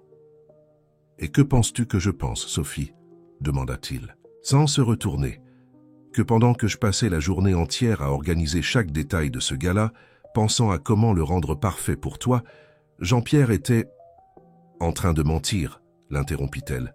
« Il est apparu à ma porte, en disant que tu étais en réunion, que tu lui avais demandé de venir me chercher. » Et Étienne se retourna enfin, ses yeux rencontrant les siens. « Et tu l'as cru ?»« Au début, oui, parce que j'ai fait confiance au fait que tu m'aurais prévenu si tu avais changé les plans. Mais pendant tout le trajet, quelque chose semblait ne pas aller. Tu sais pourquoi ?» Elle fit un pas vers lui. « Parce que ce n'était pas toi à mes côtés. » La tension sur le visage d'Étienne commença à s'adoucir. « Que s'est-il passé d'autre dans la voiture ?»« Il m'a proposé à nouveau le travail à Paris, » répondit-elle honnêtement. « Et j'ai refusé. Tu sais pourquoi ?»« Pourquoi ?» demanda-t-il, sa voix à peine un murmure. « Parce que mon cœur a déjà une adresse fixe, et ce n'est pas en France. » Le son distant de l'orchestre commençant à jouer flottait jusqu'à eux, mais à ce moment, sur la terrasse éclairée par la lune, le monde semblait s'être réduit à ces deux cœurs qui trouvaient enfin le courage de se révéler. Le moment de vulnérabilité sur la terrasse fut interrompu par Marguerite Dufresne, qui apparut en les cherchant tous les deux pour le début officiel du gala. « Vous voilà !» s'exclama-t-elle, s'arrêtant brusquement en percevant l'atmosphère chargée d'émotions. « Tout va bien ?»« Oui, maman », répondit Étienne, sans quitter Sophie des yeux. « Tout va parfaitement bien maintenant. » Marguerite observa l'échange de regards entre les deux et sourit discrètement. « Parfait.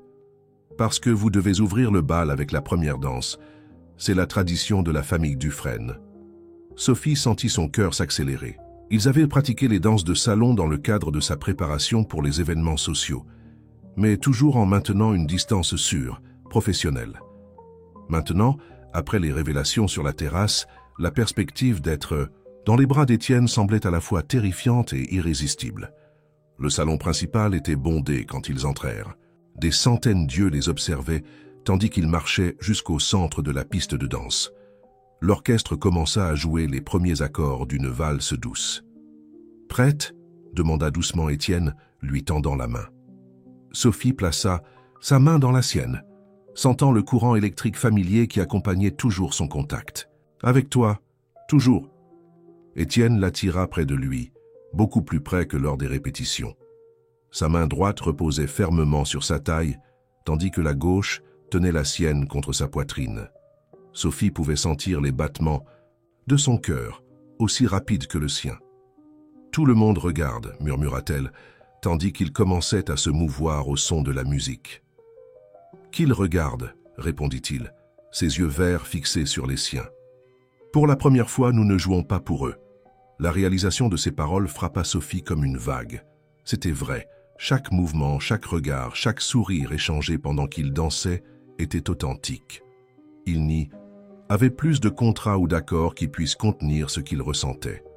De l'autre côté de la salle, Jean-Pierre observait la scène avec une expression aigre, tandis que Marguerite Dufresne souriait, satisfaite, aux côtés de ses amis. « De la société, regardez-les » commenta l'une des dames. « On dirait qu'ils sortent d'un conte de fées. »« Mieux que ça, répondit Marguerite. Ils ont l'air vraiment amoureux. » La valse continuait, et Sophie et Étienne dansaient, comme s'ils étaient seuls dans la salle, perdus dans leur propre monde.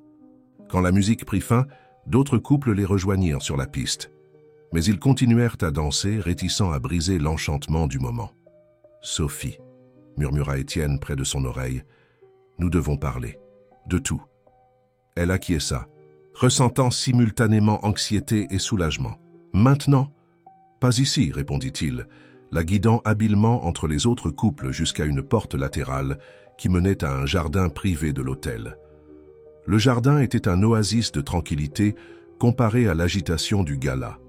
D'anciennes fontaines murmuraient doucement entre des massifs de fleurs et la pleine lune baignait tout de sa lumière argentée. « À propos du contrat, » commença Étienne, sa voix tendue, « Non, » l'interrompit doucement Sophie, posant un doigt sur ses lèvres. « Assez de contrats, assez d'accords, assez de faire semblant que ce que nous ressentons peut être contrôlé par des clauses sur un papier. » Étienne prit la main qu'elle avait posée sur ses lèvres et la baisa doucement. « Tu as raison. Comme tu l'as toujours eu depuis le premier jour quand tu es entré dans la mauvaise salle pour un entretien d'embauche. » Sophie écarquilla les yeux, surprise. « Tu savais ?» Un sourire espiègle apparut sur les lèvres d'Étienne. « Bien sûr que je savais. La vraie candidate est arrivée 10 minutes après toi, complètement confuse. Mais quelque chose en toi, ton honnêteté, ta détermination, je n'ai pas pu te laisser partir. Pourquoi ne me l'as-tu jamais dit? Pour la même raison que tu n'as jamais avoué la méprise. Parfois le destin sait mieux que nous ce qui doit arriver. » La musique du gala parvenait jusqu'à eux comme un écho lointain. Mais là, dans le jardin éclairé par la lune, le monde semblait s'être réduit à ce moment, à cette vérité si longtemps contenue. « Et maintenant ?» demanda Sophie, sa voix à peine un murmure.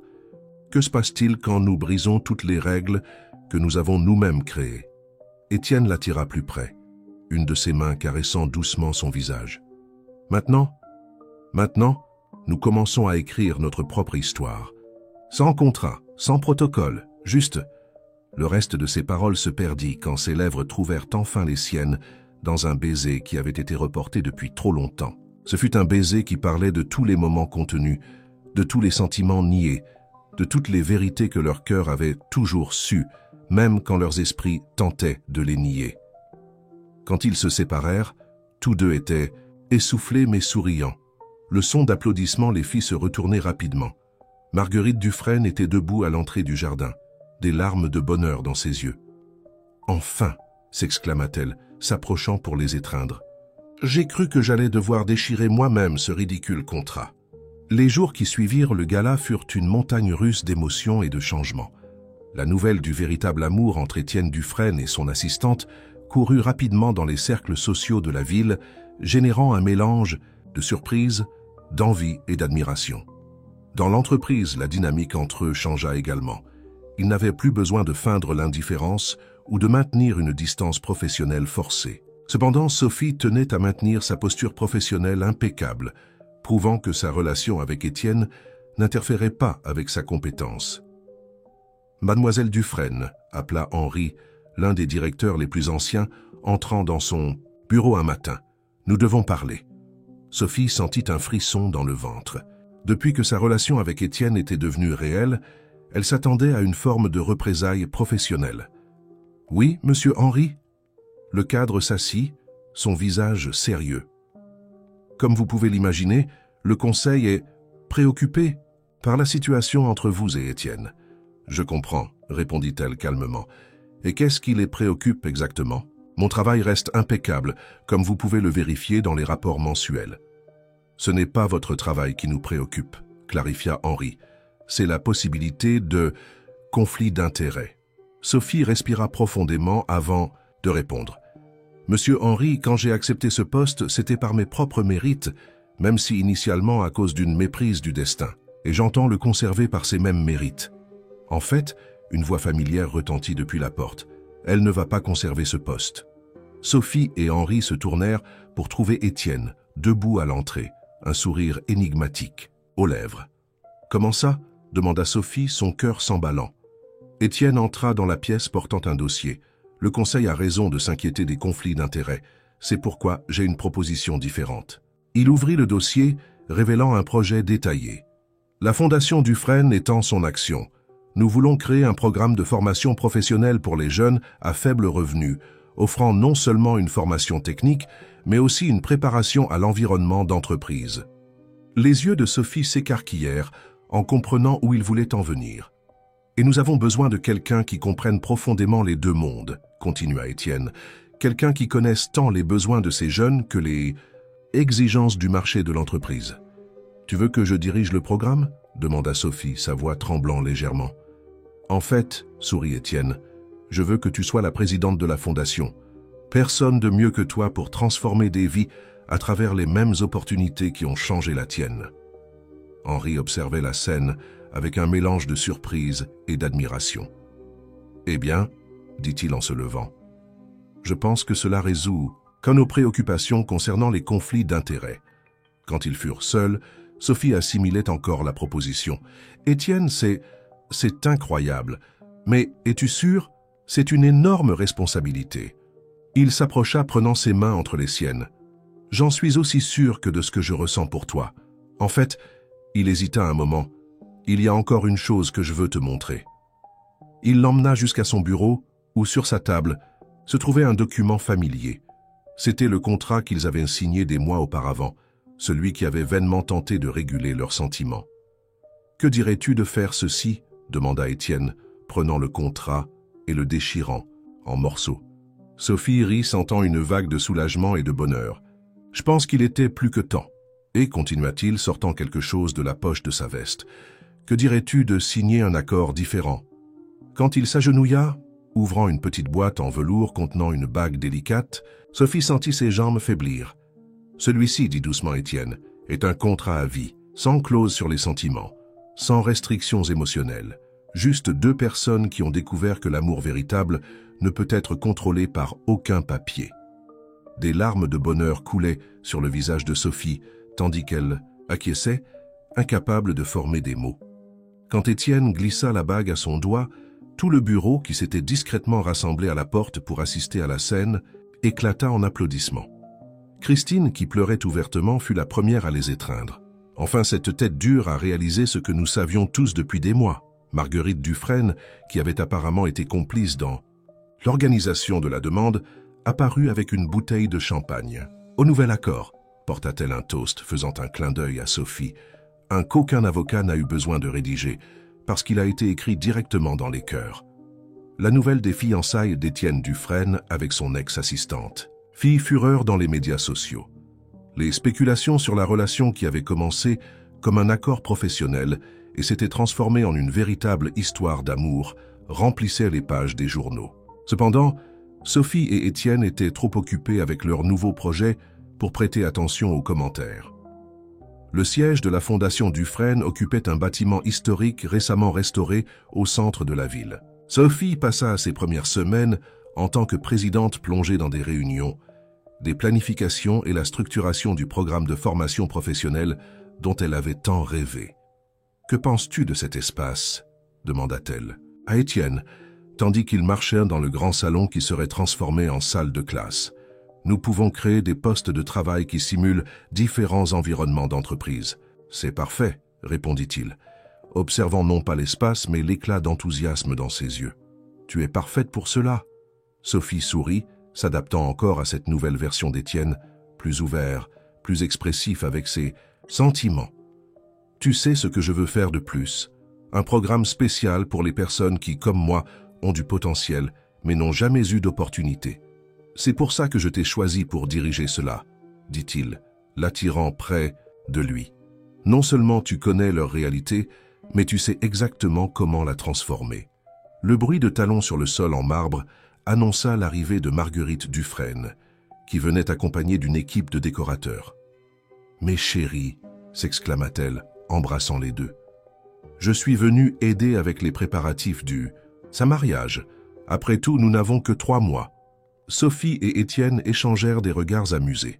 Depuis les fiançailles, Marguerite avait pris en charge les préparatifs avec un enthousiasme qui frôlait l'obsession. Maman essaya d'argumenter Étienne. « Nous n'avons pas besoin de quelque chose de très grandiose. »« Sottisaise, » l'interrompit Marguerite. « Le mariage de l'année doit être parfait. Mais ne vous inquiétez pas, j'ai déjà pensé à tout. » Pendant que Marguerite discutait avec les décorateurs des tons de fleurs et des arrangements, Sophie attira Étienne dans un coin plus calme. « Peut-être devrions-nous lui dire, » chuchota-t-elle. « À propos de notre idée d'utiliser le budget du mariage pour élargir le programme de la Fondation. » Étienne sourit, embrassant doucement son front. « Je pense que cela devra attendre. Quand ma mère est dans ce mode, il est plus facile de la laisser rêver. » Ce soir-là, après une longue journée de travail, Sophie alla se rendre visite à sa grand-mère.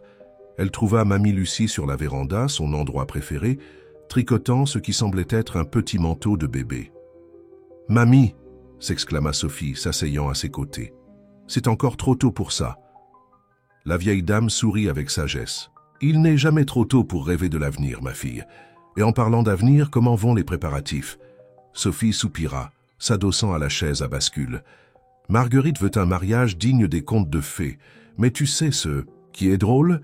Chaque fois que je pense à notre avenir, ce ne sont pas les fêtes ou les événements sociaux qui m'enthousiasment. Et qu'est-ce que c'est ? C'est de penser à comment nous pouvons utiliser notre position pour aider les autres. Étienne et moi avons tant de projets, tant de rêves de transformation sociale. » Mamie Lucie laissa le tricot un moment, observant sa petite fille avec fierté. « Tu sais, quand tu étais petite et que tu jouais au bureau avec tes poupées, tu les incluais toujours toutes dans les décisions importantes, même les plus simples, les plus vieilles. Toutes avaient voix au chapitre. Dans tes jeux. » Sophie sourit au souvenir. « Tu disais toujours que la vraie grandeur est d'élever les autres avec nous. » « Et regarde-toi maintenant, » continua la grand-mère, des larmes de fierté brillant dans ses yeux. « Non seulement tu as trouvé ton propre chemin, mais tu ouvres des chemins pour tant d'autres. » L'odeur du café à la cannelle commençait à se répandre sur la véranda, le même arôme qui avait marqué tant de conversations importantes entre elles au fil des ans. « Étienne m'a appelé ce matin, » commenta Mamie Lucie nonchalamment en servant 2 tasses. « Étienne ? Pourquoi ? » « Il voulait ma permission pour une surprise qu'il prépare pour toi. » La vieille dame sourit mystérieusement. « Et ça ne sert à rien d'insister. J'ai promis de ne rien dire. » Sophie rit, sentant son cœur se réchauffer. C'était exactement ainsi qu'elle imaginait l'amour véritable. Pas seulement dans les grands gestes ou les moments extraordinaires, mais surtout dans les petits détails, les considérations subtiles, le respect mutuel qui s'étendait à tous, ceux qui faisaient partie de leur vie. « Mamie, » dit-elle doucement, « penses-tu qu'il soit possible d'avoir tout, l'amour, la carrière, un but ?» Mamie Lucie prit la main de sa petite fille entre les siennes, caressant la bague de fiançailles qui y brillait. « Ma chérie, tu as déjà tout cela. La question maintenant est, que vas-tu faire de toutes ces bénédictions ?» Sophie regarda le ciel étoilé, sentant une paix profonde dans son cœur. Sa grand-mère avait raison. Elle avait trouvé non seulement l'amour, mais aussi son but. Et le meilleur de tout, elle avait trouvé quelqu'un qui partageait ses rêves de faire la différence dans le monde. La matinée commença différemment des autres. Sophie trouva un mot d'Étienne sur son bureau à la Fondation. « Retrouve-moi, à notre endroit au coucher du soleil. J'ai une surprise pour toi. » Notre endroit ne pouvait être que la terrasse de l'immeuble où tout avait commencé, où une méprise du destin avait changé leur vie à jamais. Sophie passa la journée partagée entre ses responsabilités et la curiosité sur ce qu'Étienne préparait. « Tu savais ?» demanda-t-elle à Christine qui s'était transférée de l'entreprise pour travailler avec elle à la Fondation. « Moi ? Imagine !» répondit la secrétaire avec un sourire suspect. « Mais si je savais, je ne pourrais pas te le dire quand même. » Heures s'écoulèrent lentement, jusqu'à ce que finalement le soleil commence à se coucher. Quand Sophie arriva à la terrasse du 20e étage, elle s'arrêta surprise à l'entrée. L'espace avait été transformé. Des lanternes japonaises pendaient du plafond, créant un éclairage doux et romantique, et au centre se trouvait une table dressée pour 2. « Bienvenue à l'endroit où tout a commencé », la voix d'Étienne résonna derrière elle. Sophie se retourna et son cœur faillit s'arrêter. Il était habillé exactement comme le jour de l'entretien d'embauche. Le même costume, la même cravate bleue qui avait attiré son attention lors de cette première rencontre. « Qu'est-ce que tout cela ?» demanda-t-elle émue. « Une célébration, » répondit-il, la guidant jusqu'à la table, « et un aperçu de ton cadeau de mariage. » « Cadeau ? Mais il reste encore 2 semaines avant le mariage. » Étienne sourit, prenant une grande enveloppe d'un dossier. Ouvre. À l'intérieur de l'enveloppe se trouvait une série de documents. À mesure que Sophie les lisait, ses yeux se remplissaient de larmes. C'était le projet d'expansion de la Fondation, mais avec une différence cruciale. Il incluait la création de 10 centres de formation professionnelle dans différentes régions de la ville, tous axés sur les communautés défavorisées. Étienne, c'est incroyable, mais ça doit coûter une fortune. Exactement le montant que nous avons économisé en ayant un mariage plus simple comme tu le souhaitais, répondit-il, ses yeux brillants. Ma mère a failli avoir une attaque quand je l'ai suggéré, mais quand je lui ai expliqué le motif, non seulement elle a accepté, mais elle a doublé l'investissement initial. Sophie laissa les documents sur la table et étreignit Étienne avec force. « Tu es incroyable, tu sais ?» En réalité, dit-il, tenant son visage entre ses mains, c'est toi qui m'as appris à être ainsi. Avant toi, je n'étais que chiffres et contrats. Tu m'as montré que le vrai leadership est d'utiliser notre pouvoir pour faire la différence dans la vie des autres. Un serveur servit discrètement des coupes de champagne et Étienne leva la sienne pour un toast. À nous et à tous les rêves que nous allons encore réaliser ensemble. Pendant qu'ils dînaient, ils parlèrent des plans pour les nouveaux centres, de comment ils pourraient impacter encore plus de vies, de l'avenir qu'ils voulaient construire ensemble. La soirée était parfaite, mais Sophie percevait qu'Étienne semblait légèrement nerveux, comme s'il y avait encore quelque chose d'autre. « Il y a encore une chose, dit-il finalement, se levant et lui tendant la main. « Viens avec moi. » Il l'emmena jusqu'au bord de la terrasse, où la ville s'étendait illuminée en dessous d'eux. Soudain, les lumières de plusieurs bâtiments proches commencèrent à s'allumer en séquence, formant un message. « Ceci n'est que le début de notre histoire. Tu te souviens quand tu m'as dit que certaines histoires n'ont pas besoin de contrat pour être vraies ?» demanda Étienne, sa voix douce. « Tu avais raison. Notre histoire a commencé par un contrat, mais elle va continuer avec une promesse. » Bien plus profonde. D'une de ses poches, il sortit une petite boîte ancienne. C'était la bague de fiançailles de ma grand-mère. Elle me l'a donnée avant de partir, en me disant que je ne devais la remettre qu'à quelqu'un qui me ferait croire à nouveau en l'amour véritable. Sophie sentit son cœur s'accélérer quand il ouvrit la boîte, révélant une délicate bague de saphir. « Mais tu m'as déjà donné une bague de fiançailles. » Celle-là était la bague que l'homme d'affaires Étienne Dufresne devait donner, sourit-il. Celle-ci est la bague que l'homme que tu as transformé veut que tu portes. Pas par contrat, pas par accord social, mais parce que ton amour a changé chaque partie de mon être. Les larmes aux yeux, Sophie lui permit d'échanger les bagues. Le saphir brillait à son doigt, comme s'il lui avait toujours appartenu. « Maintenant, murmura-t-elle, notre histoire est vraiment complète. » « Non, répondit Étienne, l'attirant près de lui. « Maintenant, elle commence vraiment. » Et là, au même endroit où une méprise du destin les avait unis, ils scellèrent une fois de plus leur amour, non pas avec un contrat, mais avec un baiser qui promettait toute une vie de rêve partagée et de buts réalisés ensemble. Le jour du mariage se leva avec une douce brise printanière. Sophie se réveilla tôt dans son ancienne chambre chez sa grand-mère, où elle avait décidé de se préparer pour la cérémonie. Les murs gardaient encore ses rêves d'adolescente, maintenant sur le point de se transformer en une réalité encore plus belle qu'elle n'aurait jamais imaginée. « Nerveuse, ma fille ?» demanda mamie Lucie, entrant dans la chambre avec une tasse du traditionnel café à la cannelle. « Étrangement non, mamie, » répondit Sophie, acceptant la tasse avec un sourire. C'est comme si tout se mettait enfin en place. La robe de mariée, suspendue près de la fenêtre, se balançait doucement dans la brise. Ce n'était pas le modèle extravagant que Marguerite avait initialement prévu, mais un design élégant et simple qui reflétait parfaitement la personnalité de Sophie. La seule concession à l'extravagance était une délicate broderie de fleurs sur le voile, faite à la main par Marguerite elle-même, comme cadeau pour sa belle-fille. La matinée se déroula dans un tourbillon de préparatifs. Christine arriva tôt pour aider, accompagnée d'une équipe de professionnels soigneusement sélectionnés. Marguerite apparaissait occasionnellement pour superviser chaque détail, ses critiques habituelles maintenant remplacées par des sourires émus. « Quelque chose est différent en toi, » commenta Marguerite en aidant Sophie avec son voile. « Tu es rayonnante. » Sophie sourit, touchant instinctivement la bague de saphir à son doigt. « C'est le bonheur, Marguerite. pur et simple bonheur. Le mariage aurait lieu dans une petite chapelle historique à la campagne, à seulement 1 heure de la ville. Le lieu avait été choisi non pour sa grandeur, mais pour sa simplicité significative. C'était la même chapelle où les grands-parents de Sophie s'étaient remariés 50 ans plus tôt. Quand vint le moment de partir, Mamie Lucie remit à sa petite fille un petit paquet. « Qu'est-ce que c'est, mamie ?»« Ouvre », répondit la vieille dame, les yeux humides. À l'intérieur se trouvait un délicat mouchoir en dentelle, jauni par le temps.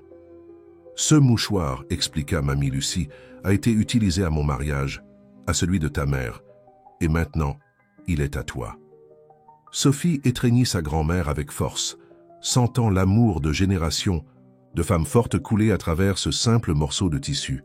Le chemin jusqu'à la chapelle se fit dans une voiture ancienne, décorée de fleurs blanches. Sophie observait le paysage passer par la fenêtre, son cœur débordant d'émotion. Ce n'était pas seulement son mariage, c'était la célébration d'un parcours incroyable qui avait commencé par une méprise et s'était transformé en la plus belle histoire d'amour. La chapelle était décorée avec simplicité et élégance.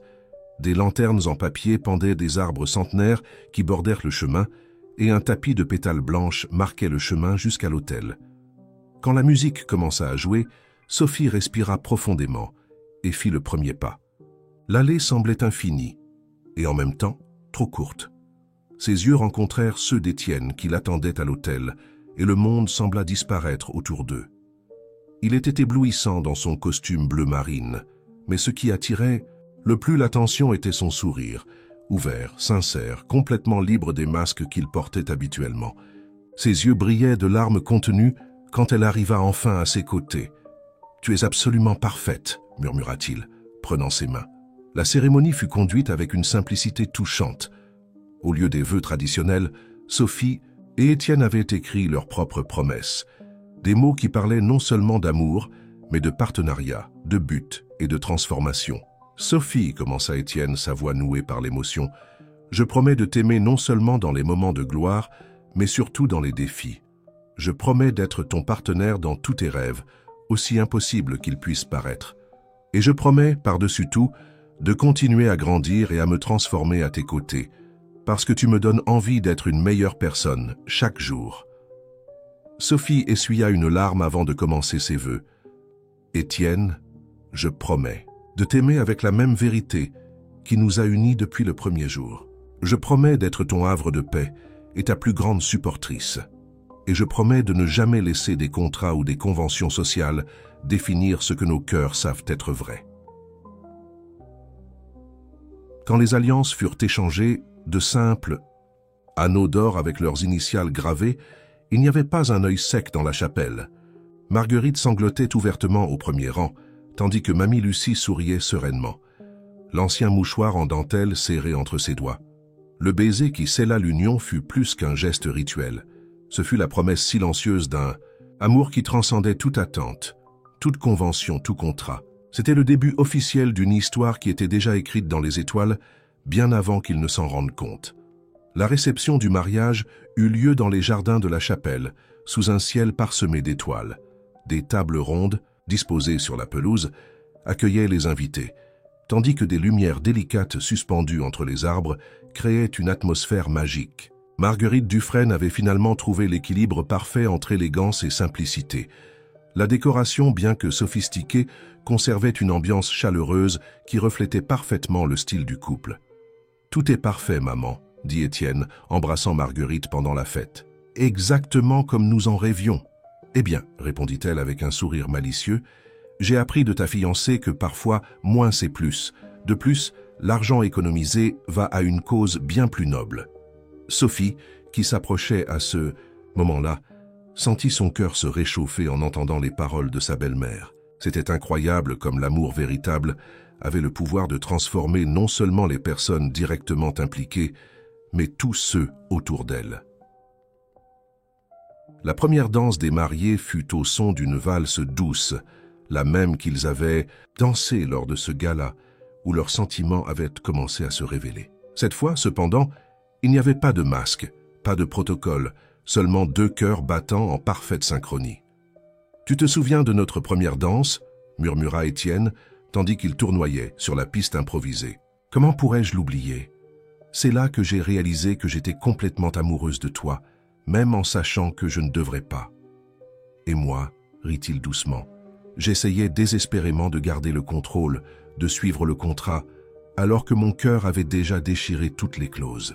Dans un coin du jardin, Christine et mamie Lucie conversaient avec animation, partageant des histoires sur le couple.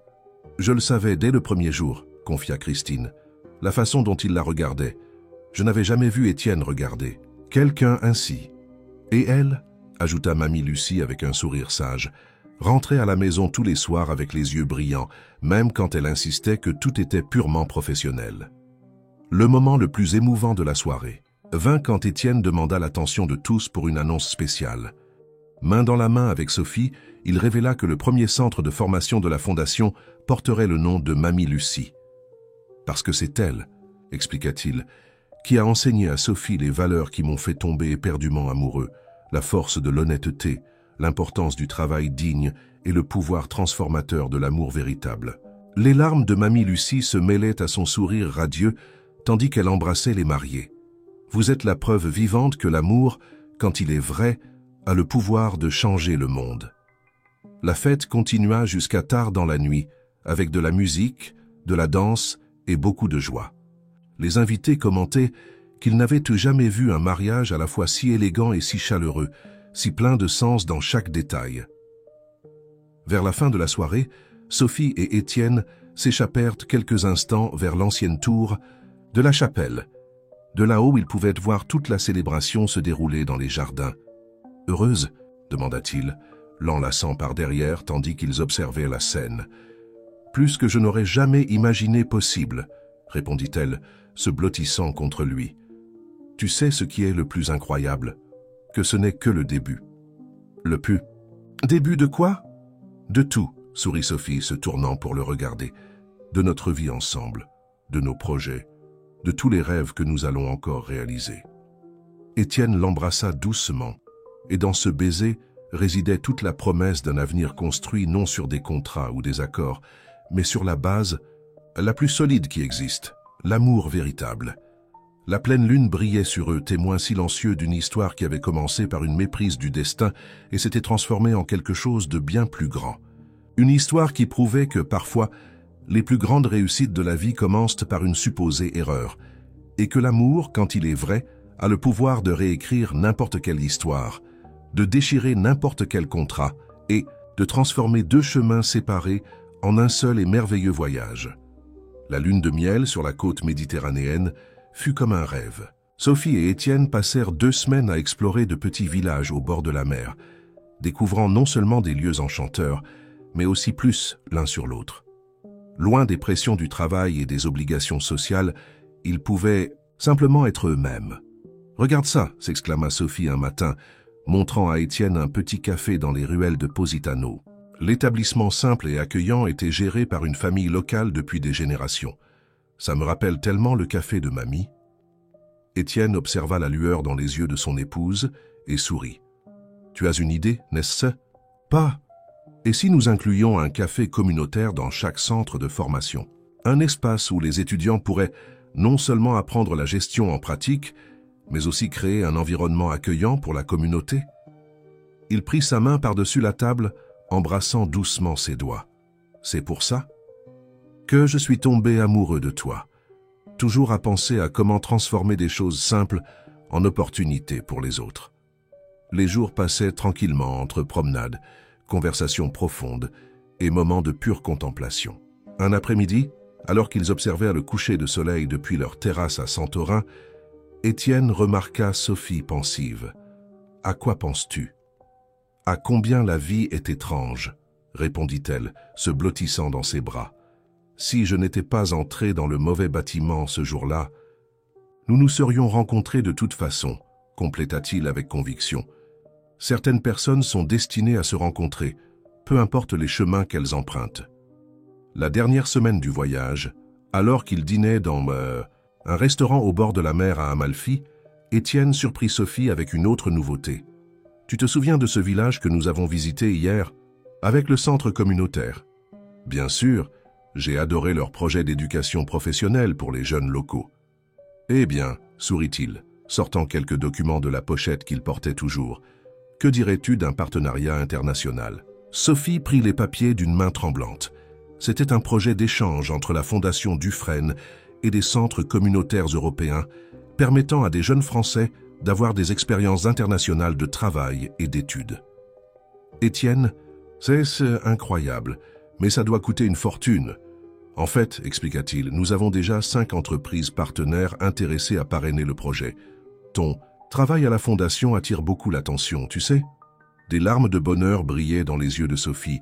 Ce n'étaient pas seulement les opportunités qu'il créait, mais la réalisation que ses rêves de transformation sociale devenaient de plus en plus grands et réels. Le retour en France fut marqué par un mélange de nostalgie pour le merveilleux voyage et d'enthousiasme pour les nouveaux projets qui les attendaient. En arrivant dans leur nouvel appartement, un espace chaleureux qu'ils avaient choisi ensemble avant le mariage, ils trouvèrent une surprise. L'équipe de la Fondation, dirigée par Christine, avait préparé une fête de bienvenue intimiste. L'appartement était décoré avec des photos du voyage qu'ils avaient partagé dans un groupe privé, et sur la table à manger se trouvait un gâteau orné de la phrase « Bienvenue au nouveau chapitre ». « Nous n'avons pas pu résister », expliqua Christine en embrassant les deux. « De plus, nous avons des nouvelles passionnantes à raconter. » Pendant leur absence, le premier centre de formation, le centre Mamie Lucie, avait commencé à prendre forme. Les inscriptions pour le premier cycle de cours dépassaient déjà toutes les attentes. « Nous avons dû créer une liste d'attente », expliqua Christine, montrant les chiffres sur sa tablette. « Et le plus incroyable, plusieurs entreprises nous ont contactés pour offrir des partenariats et des stages. » Sophie et Étienne échangèrent des regards émus. Leur amour n'avait pas seulement transformé leur propre vie, mais commençait à créer des vagues de changements qui touchaient de plus en plus de personnes. Plus tard, quand ils furent enfin seuls, Étienne trouva Sophie sur la terrasse de leur nouveau foyer, observant les lumières de la ville. « À quoi penses-tu » demanda-t-il, l'enlaçant par derrière. « À combien nous sommes bénis » répondit-elle, entrelaçant ses doigts aux siens. « Non seulement pour nous être trouvés l'un l'autre, mais pour pouvoir utiliser notre amour pour faire la différence dans la vie de tant de personnes. »« Tu sais ce qui m'enchante le plus en toi » murmura Étienne à son oreille. « Comment tu as transformé ma vision du succès. Avant, ce n'étaient que des chiffres, des contrats et du pouvoir. Maintenant, chaque réussite se mesure par l'impact positif que nous pouvons avoir. » Sophie se retourna dans ses bras, regardant ses yeux verts qu'elle aimait tant. « Et ce n'est que le début, n'est-ce pas ?»« Oui, » sourit-il, l'embrassant doucement. « Juste le début de tous les rêves que nous allons réaliser ensemble. » La petite nuit était claire, et les étoiles brillaient sur la ville comme des témoins silencieux d'une histoire d'amour qui avait transcendé toutes les attentes. Une histoire qui prouvait que lorsque l'amour est véritable, il ne fait pas seulement unir deux cœurs, mais a le pouvoir de transformer le monde qui les entoure. L'inauguration du premier centre de formation. Mamie Lucie fut un moment de grande émotion pour tous. L'ancien bâtiment historique avait été complètement restauré, conservant son architecture d'origine, mais incorporant des espaces modernes et fonctionnels.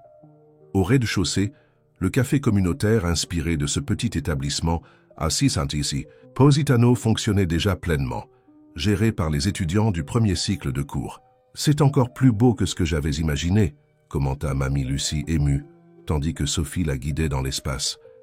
Et pensait que tout a commencé avec une petite fille rêveuse qui n'avait pas peur de croire en l'impossible. La cérémonie d'inauguration fut intimiste, axée non pas sur les discours officiels, mais sur les histoires des premiers étudiants sélectionnés. Chacun d'eux eut l'opportunité de partager ses rêves et ses attentes. Quand j'ai vu l'annonce du programme, raconta une jeune femme d'environ 20 ans, j'ai pensé que c'était trop beau pour être vrai. Une formation professionnelle complète, avec droit à un stage rémunéré et possibilité d'échange international. Cela semblait impossible pour quelqu'un comme moi.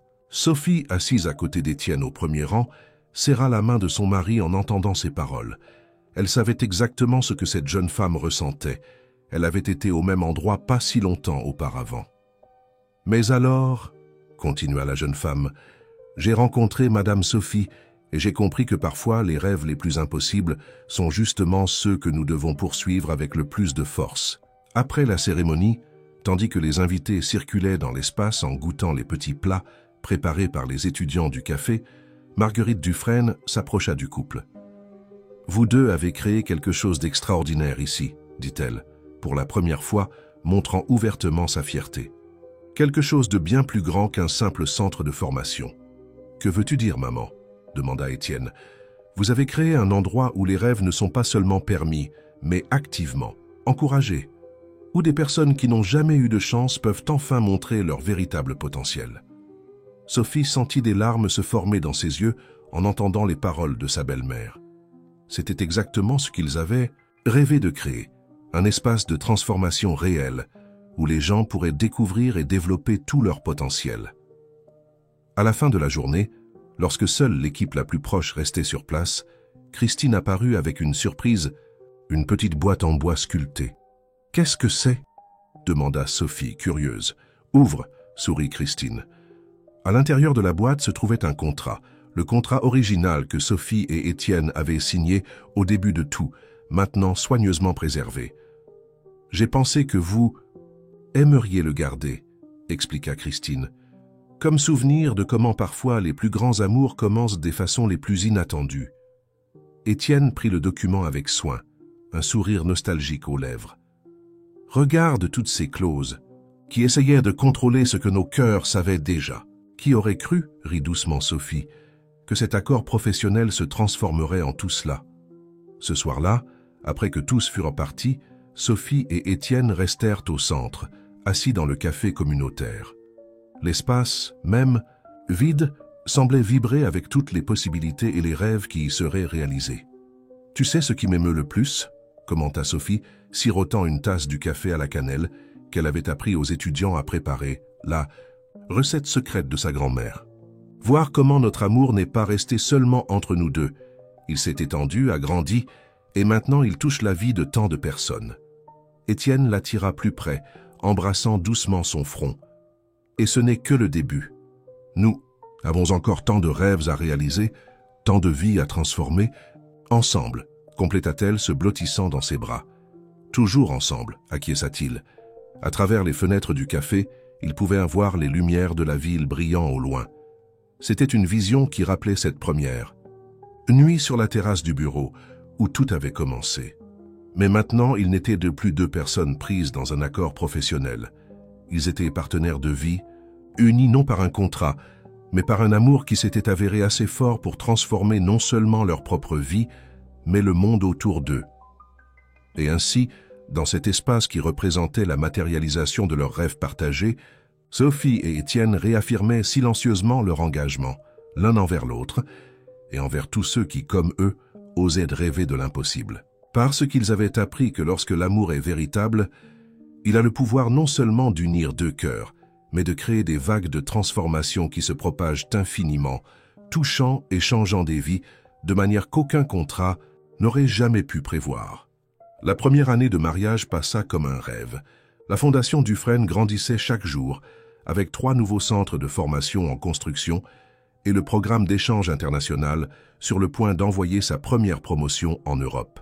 Sophie et Étienne avaient trouvé l'équilibre parfait entre vie personnelle et professionnelle, leurs rêves partagés s'épanouissant en réalisations toujours plus grandes.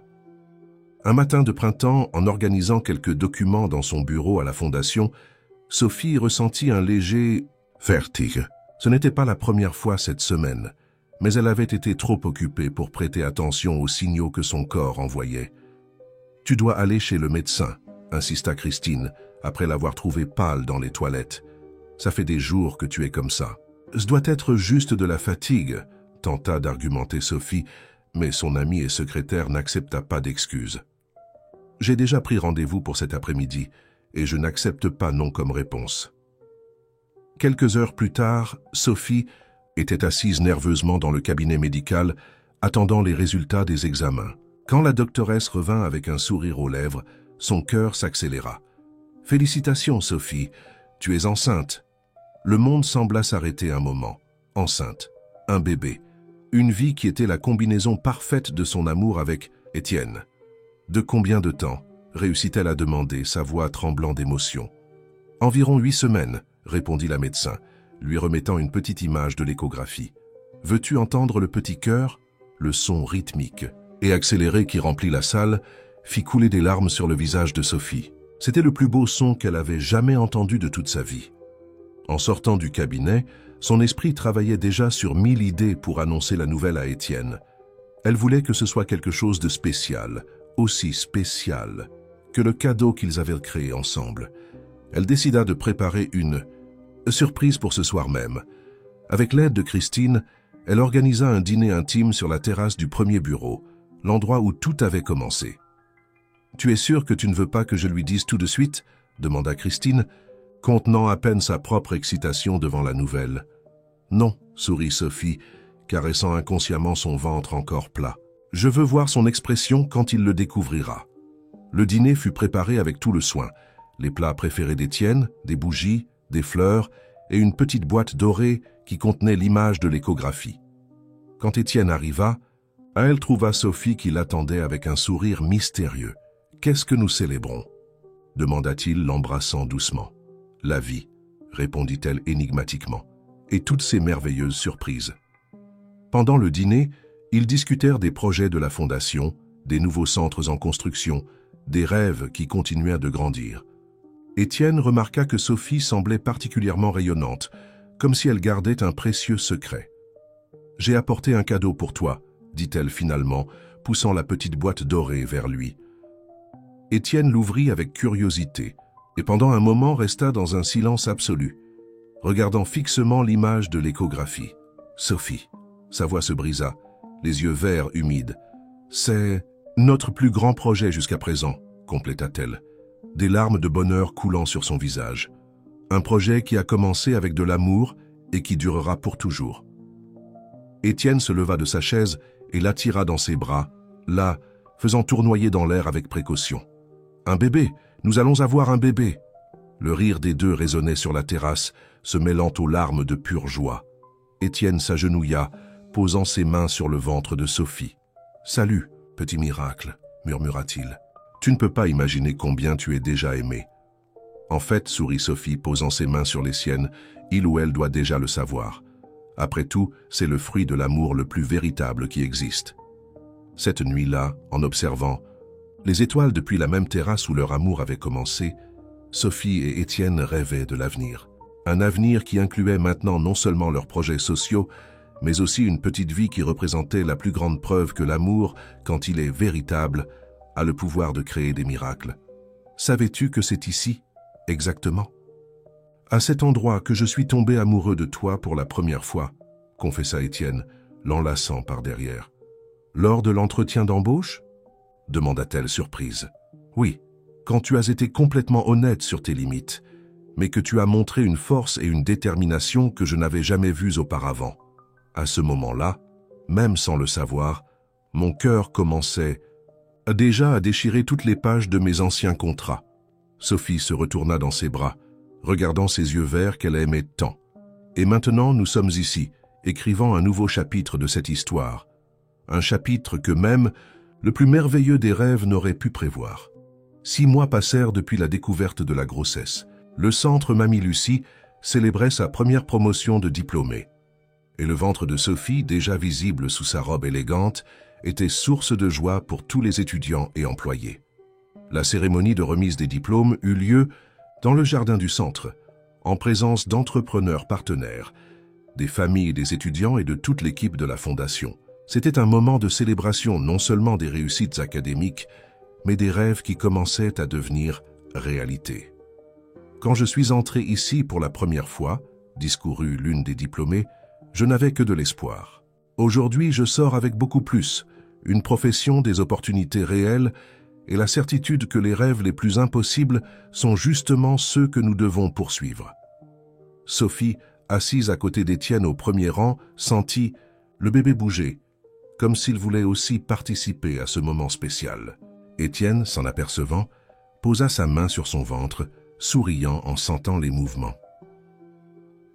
Après la cérémonie officielle, alors que les présents célébraient au café communautaire, Marguerite Dufresne s'approcha du couple avec une enveloppe dans les mains. « Voici mon cadeau pour mon futur petit-fils ou petite-fille. annonça-t-elle, remettant l'enveloppe à Sophie. À l'intérieur se trouvaient des documents établissant un fonds spécial, non pas pour le bébé, comme on aurait pu s'y attendre, mais pour garantir des bourses d'études perpétuelles dans les centres de formation. Parce que, expliqua Marguerite, ses yeux brillant d'émotion, il n'existe pas d'héritage plus précieux que le pouvoir de transformer des vies. Sophie étreignit sa belle-mère, émue par ce geste qui symbolisait bien plus que de l'argent. Il représentait la transformation complète des valeurs que son amour avec Étienne avait déclenchées. Mamie Lucie, qui observait la scène, s'approcha avec son traditionnel sourire sage. « Je savais que cet amour serait capable de changer le monde », commenta-t-elle, caressant le ventre de sa petite fille. Et maintenant, il crée de nouveaux mondes. L'après-midi avançait avec des histoires de réussite partagées. Plusieurs diplômés avaient déjà été embauchés par les entreprises partenaires. Certains se préparaient pour l'expérience internationale et d'autres planifiaient d'ouvrir leurs propres entreprises. « Regarde », murmura Étienne à l'oreille, de Sophie, « combien d'amour peut être multiplié quand nous laissons le cœur et non les contrats guider nos décisions. » Alors que le soleil se couchait, jetant des tons dorés sur le jardin, Sophie et Étienne montèrent sur la petite scène pour une dernière annonce. « Aujourd'hui, nous ne célébrons pas seulement la remise des diplômes de notre première promotion, » commença Sophie, sa voix chargée d'émotion. « Nous célébrons la preuve que l'amour, quand il est véritable, est dédié à un but plus grand, a le pouvoir de transformer non seulement 2 vies, mais des générations entières. » Étienne continua. « C'est pourquoi nous voulons annoncer que chaque centre de formation de la Fondation Dufresne aura un espace spécial, la salle des rêves, un lieu où les jeunes pourront recevoir du mentorat, développer des projets et surtout apprendre qu'il n'existe pas de rêves impossibles quand il y a du dévouement et du soutien. » L'annonce fut reçue avec des applaudissements émus. Christine, qui organisait les détails de l'événement, ne pouvait contenir ses larmes. « Et il y a encore une surprise, » ajouta Sophie, souriant. « Nous voudrions partager avec vous que nous attendons une petite fille. Et son nom sera Espérance, parce que c'est l'espoir qui nous a unis, qui a transformé un contrat en amour véritable et qui continue d'inspirer chaque personne qui passe par ses centres à croire en ses rêves. » La nouvelle fut célébrée avec encore plus d'émotion. Marguerite et Mamie Lucie s'embrassèrent, unies par l'amour de la petite fille à venir. Les diplômés, employés et partenaires, tous ceux qui faisaient partie de cette grande famille que l'amour avait créée, partageaient la joie du moment. Plus tard, quand la célébration touchait à sa fin, Sophie et Étienne marchèrent, main dans la main dans le jardin du centre. Le ciel était peint des premières étoiles, et la brise douce portait le parfum des fleurs. « Si quelqu'un m'avait dit, ce premier jour, qu'une méprise me mènerait au plus grand amour de ma vie, » commenta Sophie, caressant son ventre. « Ce n'était pas une méprise, » l'interrompit doucement Étienne. « C'était le destin trouvant un moyen de réunir 2 cœurs qui avaient le besoin l'un de l'autre pour devenir meilleurs. » Sophie sourit, s'appuyant contre la poitrine de son mari. « Et maintenant, qu'est-ce qui nous attend ?» Maintenant, il embrassa tendrement son front. « Maintenant, nous continuons à écrire notre histoire. Une histoire qui a commencé par un contrat, mais qui s'est transformée en un amour capable de changer le monde. Une histoire qui, grâce à notre petite espérance, continuera d'inspirer les gens à croire que les rêves les plus impossibles sont justement ceux que nous devons poursuivre avec plus de force. » Fait ainsi, sous le ciel étoilé, Sophie et Étienne célébraient non seulement leur amour, mais toutes les transformations qu'il avait générées. Un amour qui avait commencé par un simple contrat et s'était transformé en une force capable de changer des vies